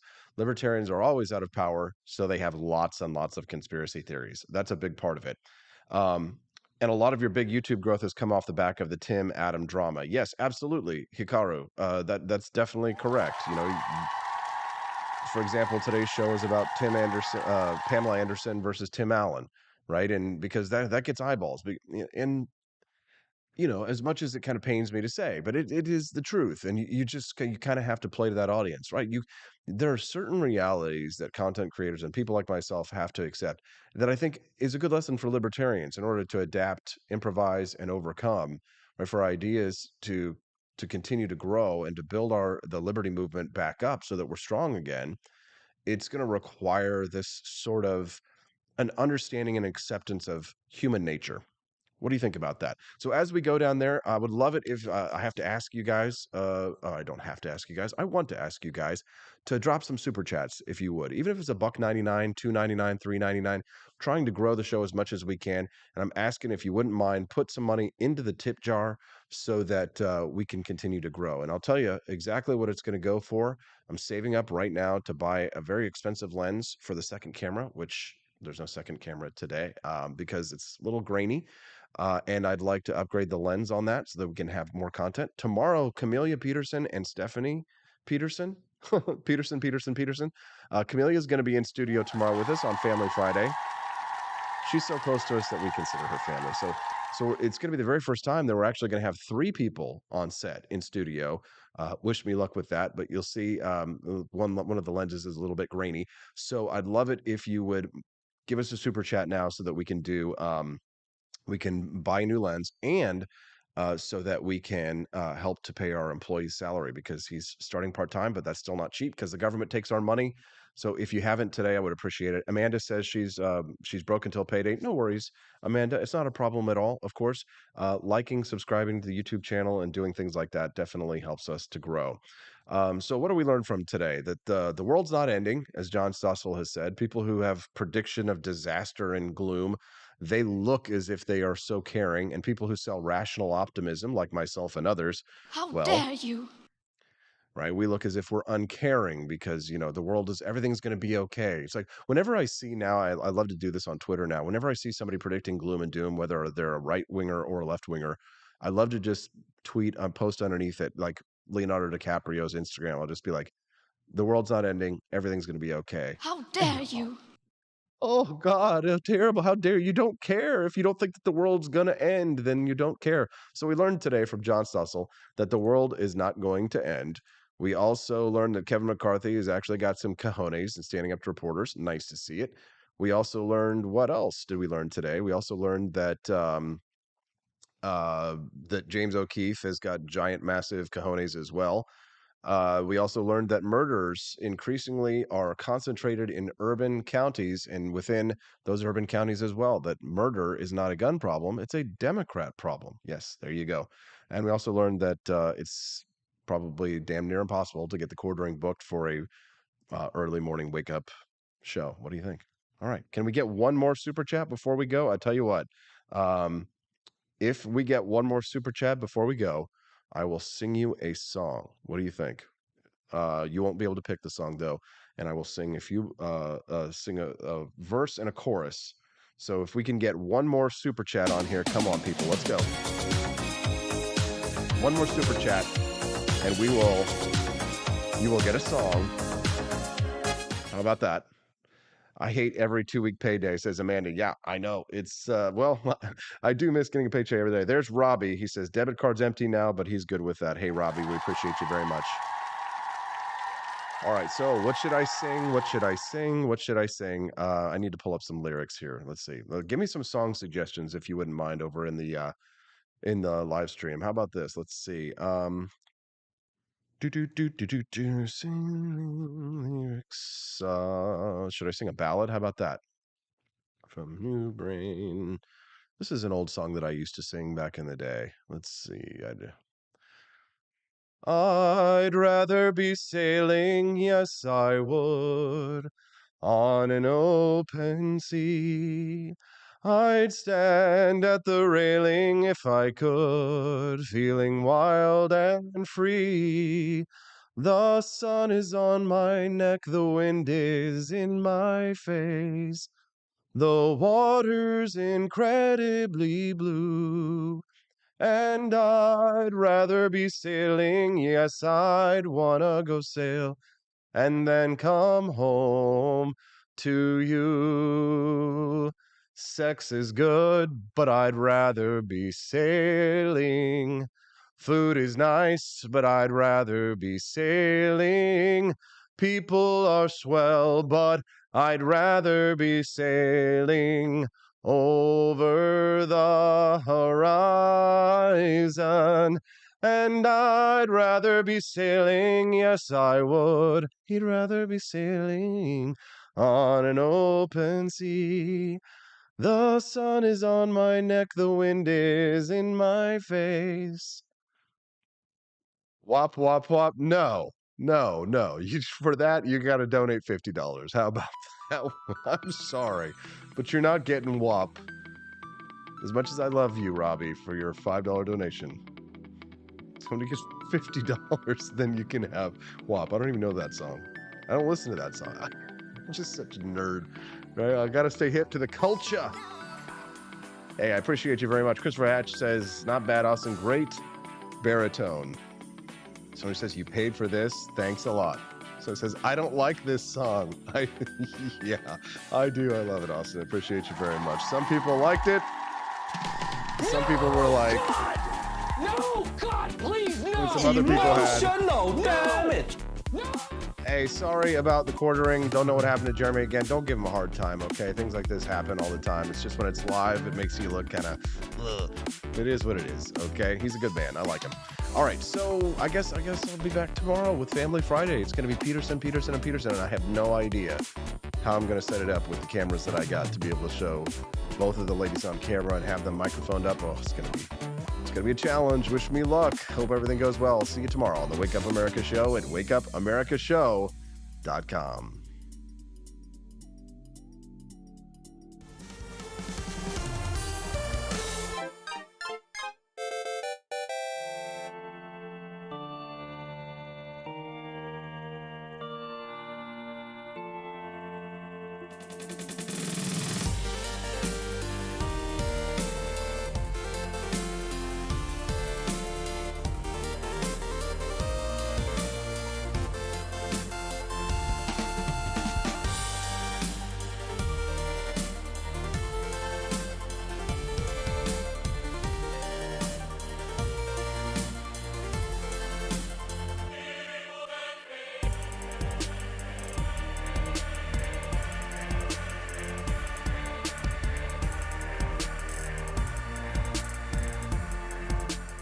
I like shooting things, but whenever I can't shoot something, I like to cut things. My life isn't all about shooting and stabbing and cutting, though. Sometimes I have to do actual work, but when I work, I still like to have fun. And there's nothing less fun than trying to cut with a crappy knife. Thankfully, from the ancient sect of Christian knights, who also loved cutting and stabbing, comes a new implement that has received my personal blessing, the Templar knife. Like the ancient sword of Excalibur, you don't choose a Templar knife, it chooses you. You just decide what kind you want on the website first, however, and then order it online, and then it chooses you. The Templar knife comes in a variety of shapes.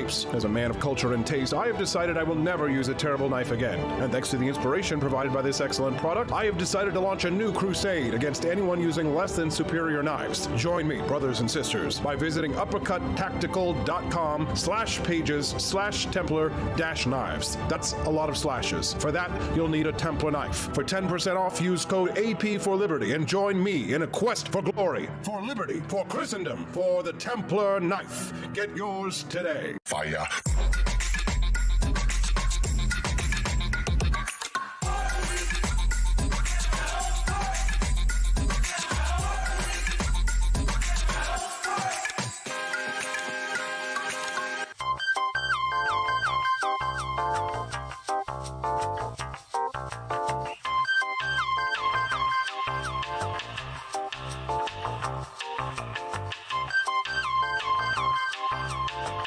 Hello, this is Barack Obama, and let me tell you why Austin Peterson stinks, and you should never pay attention to anything that he has to say. First of all, he's a libertarian, and we all know libertarians are idiots. They don't realize how important government is to everything that we do. I recently became aware that Austin has opened up a libertarian shop at apeforlibertyshop.com. Now, I'm asking you as a personal favor to me that you never ever visit apeforlibertyshop.com. With all of the great Liberty merchandise there, the last thing that we need to do is to get people spreading this message around the country, because then they might start thinking that they don't need government. And that's the last thing that good Democrats like us want. So if you love democracy, like me, and hate freedom, then don't visit AP for Liberty Shop. Like I said, whatever you do, do not visit aporlibertyshop.com. I'm Barack Obama, and I approve this message.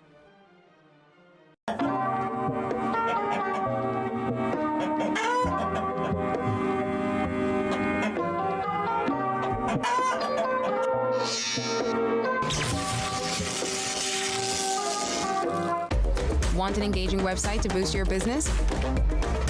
You're just a click away from 5-star Fiverr talent. Hundreds of freelancer skills like web design. Head to Fiverr.com today and get something started.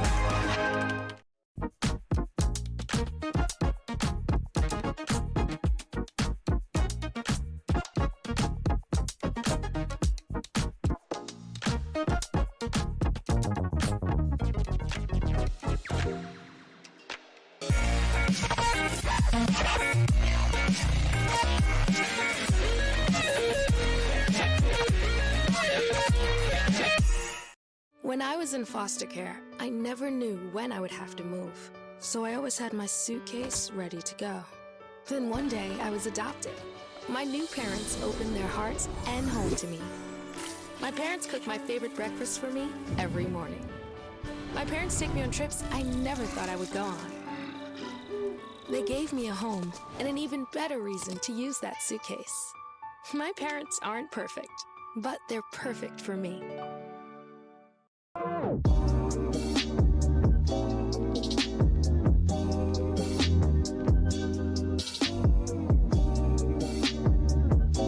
would remind you that extremism in the defense of liberty is no vice. It is better to settle these matters in the courts than on the streets, and new laws are needed at every level. But law alone cannot make men see right.